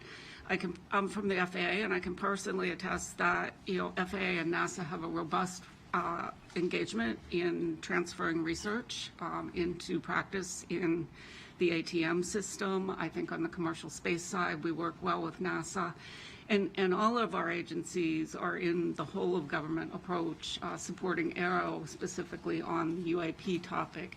And it really comes down to good government and how we deliver, because we can each work our own mission space, but to cover the whole space, we need to collaborate together. And Dan? To put an exclamation point on Carlin's exclamation point. So I think it's important to say that we really do have a good relationship with the Domain Anomaly Resolution Office, Aero, Sean's office, and its previous or predecessor organization, the UAP Task Force. And we have really benefited from very fruitful collaborations among those various entities. And quite frankly, as a taxpayer, one should expect nothing less than the government to be working effectively across different units together. It's only right. That being said, it's also important to acknowledge what NASA's perspective is in this study, and to acknowledge that the Department of Defense, the intelligence community have massively different equities about the study of UAP, and they have different interests. Ours is a purely scientific one. So we collaborate, we consult. It's a very good relationship, and I agree wholeheartedly with Carlin that a whole of government approach is absolutely the right one to take. Great, thank you. I will move on to our sixth bucket of questions, which we had many on this topic. Is there evidence that UAP were created from non-human intelligence? All right. Yes, please. I will take this one. First and foremost, we are scientists, and we follow the scientific process, and I hope that the gathering here today showed a little bit of a glimpse on how the scientific process works. It's not a question that you can answer very quickly with yes or no, and we follow the data, right? So as scientists, we follow the data, we formulate hypotheses, we test theories, we follow the scientific process. The role of this panel has been to create a roadmap and a framework for how all scientists that are interested in this phenomenon can further study, can further collect data, can further formulate experiments, again, hypotheses, can test different methods, maybe even innovate on the methodology side of things, come up with new methods for how we can do basically science, but not just any kind of science, but the science of discovery and exploration, which is basically in the spirit of NASA. So just like Carl Sagan was saying, extraordinary claims require extraordinary evidence. We cannot make that kind of extraordinary claims at all for any kind of big subjects in science, whether it's UAPs, whether it's biosignatures, whether it's technosignatures. This question of whether we are alone in the universe is probably one of the largest questions that we've had in our history of science, in our history of humanity. And it's not one that we can take lightly. And that's why we need so many scientists and multidisciplinary and interdisciplinary teams to work together, and many organizations. So it's a process, it's a roadmap, and we work collectively on this. And we hope that within our lifetime, we will be able to answer this big question of whether we are alone or not, and also to better characterize this phenomenon, which is UAPs. So.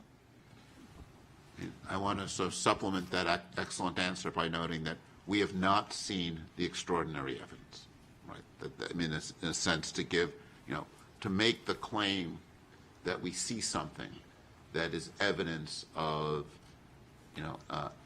non-human intelligence would require extraordinary evidence, and we have not seen that. I think that's important to make clear. All right, then, I will move on to our seventh set of questions. We received many questions about the budget that is being dedicated to this. How large of a budget will NASA allocate? How large of a budget is NASA allocating? And how large of a budget will NASA allocate towards the study of UAPs? Dan? Yeah, that's a Dan question. So there are two separate questions in there, which is, what is the budget for this group, this team, and what is the budget going forward, I think. Now, the budget for this independent study team is very consistent with any other of our external review groups that we bring into the Science Mission Directorate on an annual basis. So, we have maybe 100, 200 such groups, entirely consistent with that. Also important to say going forward now that NASA has not established a program relative to UAP.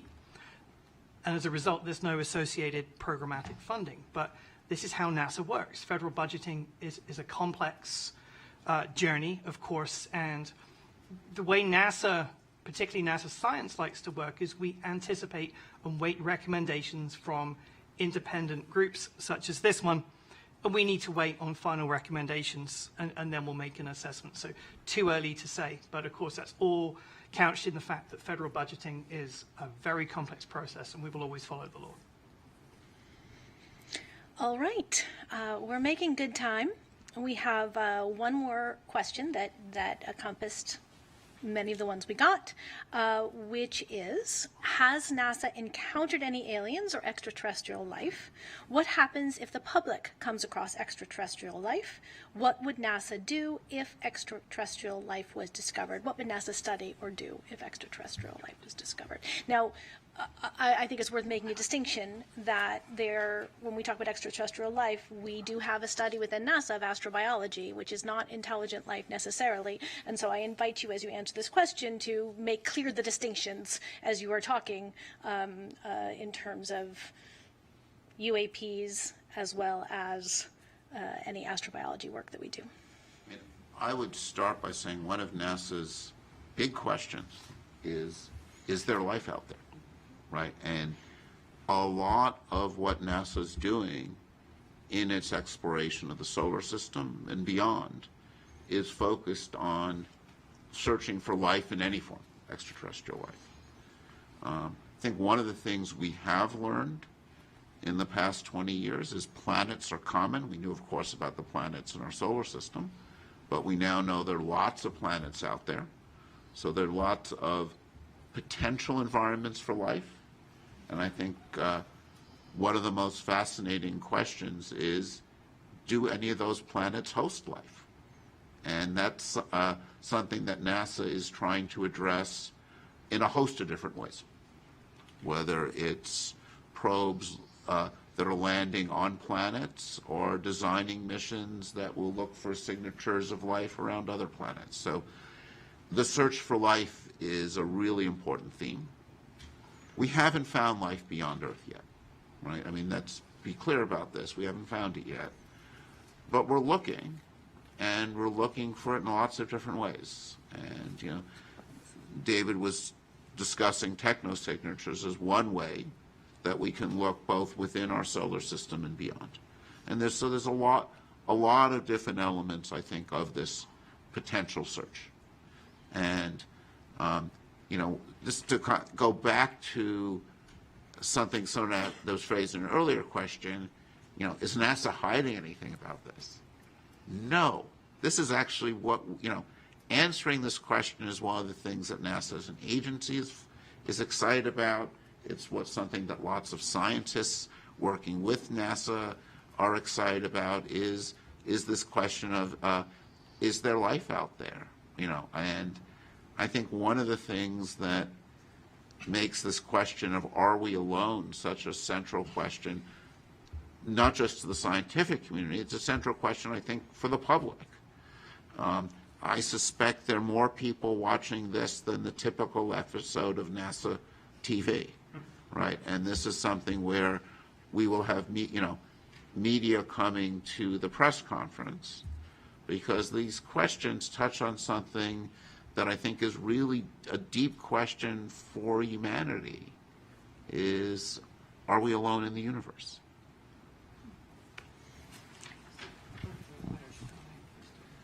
Yeah, just to kind of echo what David said a bit, I mean, obviously this is something we think a lot about in astrobiology. What if we succeed?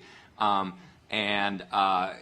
are very driven to try to find real evidence of extraterrestrial life, and we would be highly driven to share that if we found it, because everyone wants to show that they've been able to succeed in what they're trying to do. And one perhaps illustrative example is to think about what happened when we came close, when NASA thought maybe they had discovered extraterrestrial life. And a big event, actually, in the history of astrobiology was in the 1990s when some scientists had thought that they had discovered fossils in a meteorite that came from Mars. And what happens is you don't announce it immediately. You try to make sure you're right, because you also don't want to have false alarms and announce something and then you go, oops, sorry, we were wrong. That was a mistaken analysis. But what happened was when the scientists were sure they were right, then there was a big, in fact, presidential press conference with President Clinton and NASA, and it was a big public announcement. And that's what would happen. If we discovered something, we would try to make sure we were right, and then we would very proudly and loudly let the public know about it. Thanks. We have just 1 minute left, so I'll let you finish up. Yeah, thank you.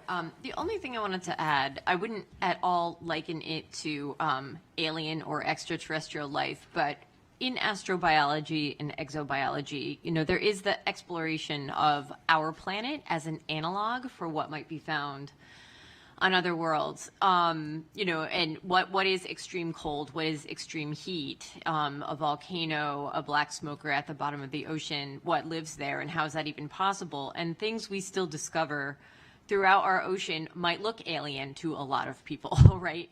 And we keep discovering new species of different things, whether they be microbes or algae or, charismatic megafauna, whatever they are. But there are synergies. I know there was an initiative years ago at NASA called Oceans Across the Solar System, and the idea was, could our own Earth's ocean be used and the life within it as an analog for what might be discovered elsewhere? So I think that's an example of a potential synergy of interdisciplinary science, research, observations, etc., collection of data and information gathering that could be useful in the future. Thank you all so much. I will hand it back to David Spergel, your chair.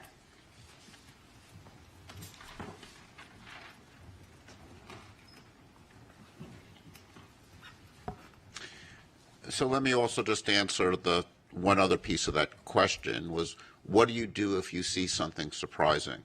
Right? Where do you report? And this is something where, just to come back to something I mentioned in my opening remarks, the AARO is our lead agency for UAPs. And while we've talked about life in this context, most UAPs, I think when one looks at the data in more detail, are going to turn out to be phenomena we understand. We saw this with some of the balloons or commercial jets. We saw those examples. Some UAPs, and we saw this with the Chinese balloon that flew over, is an issue sometimes of national security. So we actually do want to encourage people, just from that angle, to report it. So, just before we'll transition to summary, but just want to answer on that question, that, to keep in mind that, the AARO's role is to be the prime source for understanding those things. And what our charge is to think about what's NASA's role. And I think NASA, and this is something, I want to now go back to discussion. We didn't have that much time for it. Just to come back to, what we see as NASA's role in this. I think one piece we've talked about is NASA can help remove the stigma. NASA can draw more of the scientific community in. And I think what NASA can help do is provide standards of high data quality. I think one of the things that many of us who've not looked at this before, I'd certainly put myself in this group, was struck by the limited nature of the data, that many events had insufficient data, and that in order to get a better understanding, we will need to have high quality data where we understand its provenance, data from multiple sensors. And I think one of the things that, even from the same sensor, as we saw, in Josh's analysis, also in the event Sean showed us, when you can observe an event over time and get velocity information, that gives you a lot of additional information. So we're going to want things with high frame rate. We're going to want things from multiple perspectives. So I think those are all going to be pieces of things that we want to think about. I think this is an opportunity for citizen science. I think if we can come up with recommendations in our roadmap that point to ways in which we could collect it, people can collect data. I remain a big fan of these things. They do take over our lives too much, but they are fabulous data collectors and I don't know, there's something like 3-4 billion of them that are on the planet. And NASA, I think, has the prestige and visibility to develop an app or work with companies to develop apps that could collect data in a uniform and centralized way that I think will, most of the stuff that's collected is going to turn out to be commercial planes, balloons. When you have multiple cameras, you can eliminate some of the optical limitations of ghosting and those effects. Some of them will almost certainly be novel physical phenomena, right? I think it is, we have learned a lot about our planet and how the universe works. There's a lot we don't know, right? I think, as scientists, what is the most exciting thing is the surprises. And I think that there are things that continue to surprise us about our own planet. There's phenomena in our atmosphere and the ionosphere that we probably haven't seen yet, or perhaps we've seen and not noticed yet, right? And there's, I think, a long history in science when you look back and you realize that this discovery had a pre-discovery. So people had seen something before and were missing it. And those pre-discoveries were not of note, often because we had biases against seeing it, but often because there was limitations in data quality. And, one of the things I was taught is when you have a question you don't know how to answer, you start by getting better data. And, we're coming, I get to do the summary, and as the chair, I get to, summarize a conclusion. And we need better data, would be my takeaway. And we need more uniform data. And since I'm so proud of my haystack, we need to be able to understand what's in the haystack. And it's a lot more complicated than a haystack in a sense, right? It's got commercial planes, it's got, drones, and, I think the number of drones out there is large and growing and will be a continual source of confusion. We were charged to think about air safety. Understanding and characterizing and seeing what's going on with drones is also, I think, going to be an important air safety issue. So we'll need to, to understand the unknown, or to start to study the unknown. Another important piece is always going to be characterizing the known really well.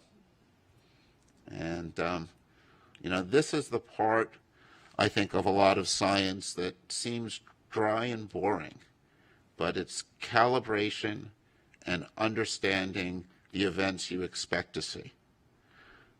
In thinking about this area, one of the groups of people that people talk to are particle physicists doing experiments at CERN, where they go through the effort of finding extremely rare events to find new particles. And in order to do that, you need to understand the standard predictions well. So I think another part of the whole story, and I know this is something AARO is working hard on in the context of military, it's like you've got to characterize what the known things are. When you've got that F-35 flying past a balloon, what does it see? What does it see at sunset? What does it see at odd observing angles? And that characterizing the normal is an essential thing to do to understand what's out there. So let me conclude the session by thanking the panelists. It's been a pleasure learning from you. Thanking our Sean and our other invited speakers and our that we've had for some of our data collection sessions. We've learned a tremendous amount from you. And also thank the public for their engagement. I think we were all impressed by the number and level and sophistication of the questions people sent in. We tried to address as many as them that we could in the session. As you heard, NASA, through science.nasa.gov, will provide, there'll be some additional answers provided. Encourage you to go there. Actually, as a non-NASA employee, I'll put in a little ad for science.nasa.gov. NASA does amazing things, and we're learning amazing things about the universe and our planet, and just encourage you to go there and continue to learn and continue to explore. So thank you all.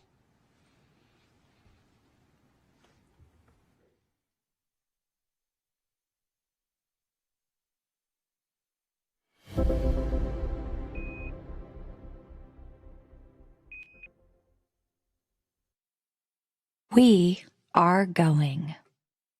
The history of this agency is marked with broken barriers, once viewed as impossible, with science fiction turned reality, with innovations that have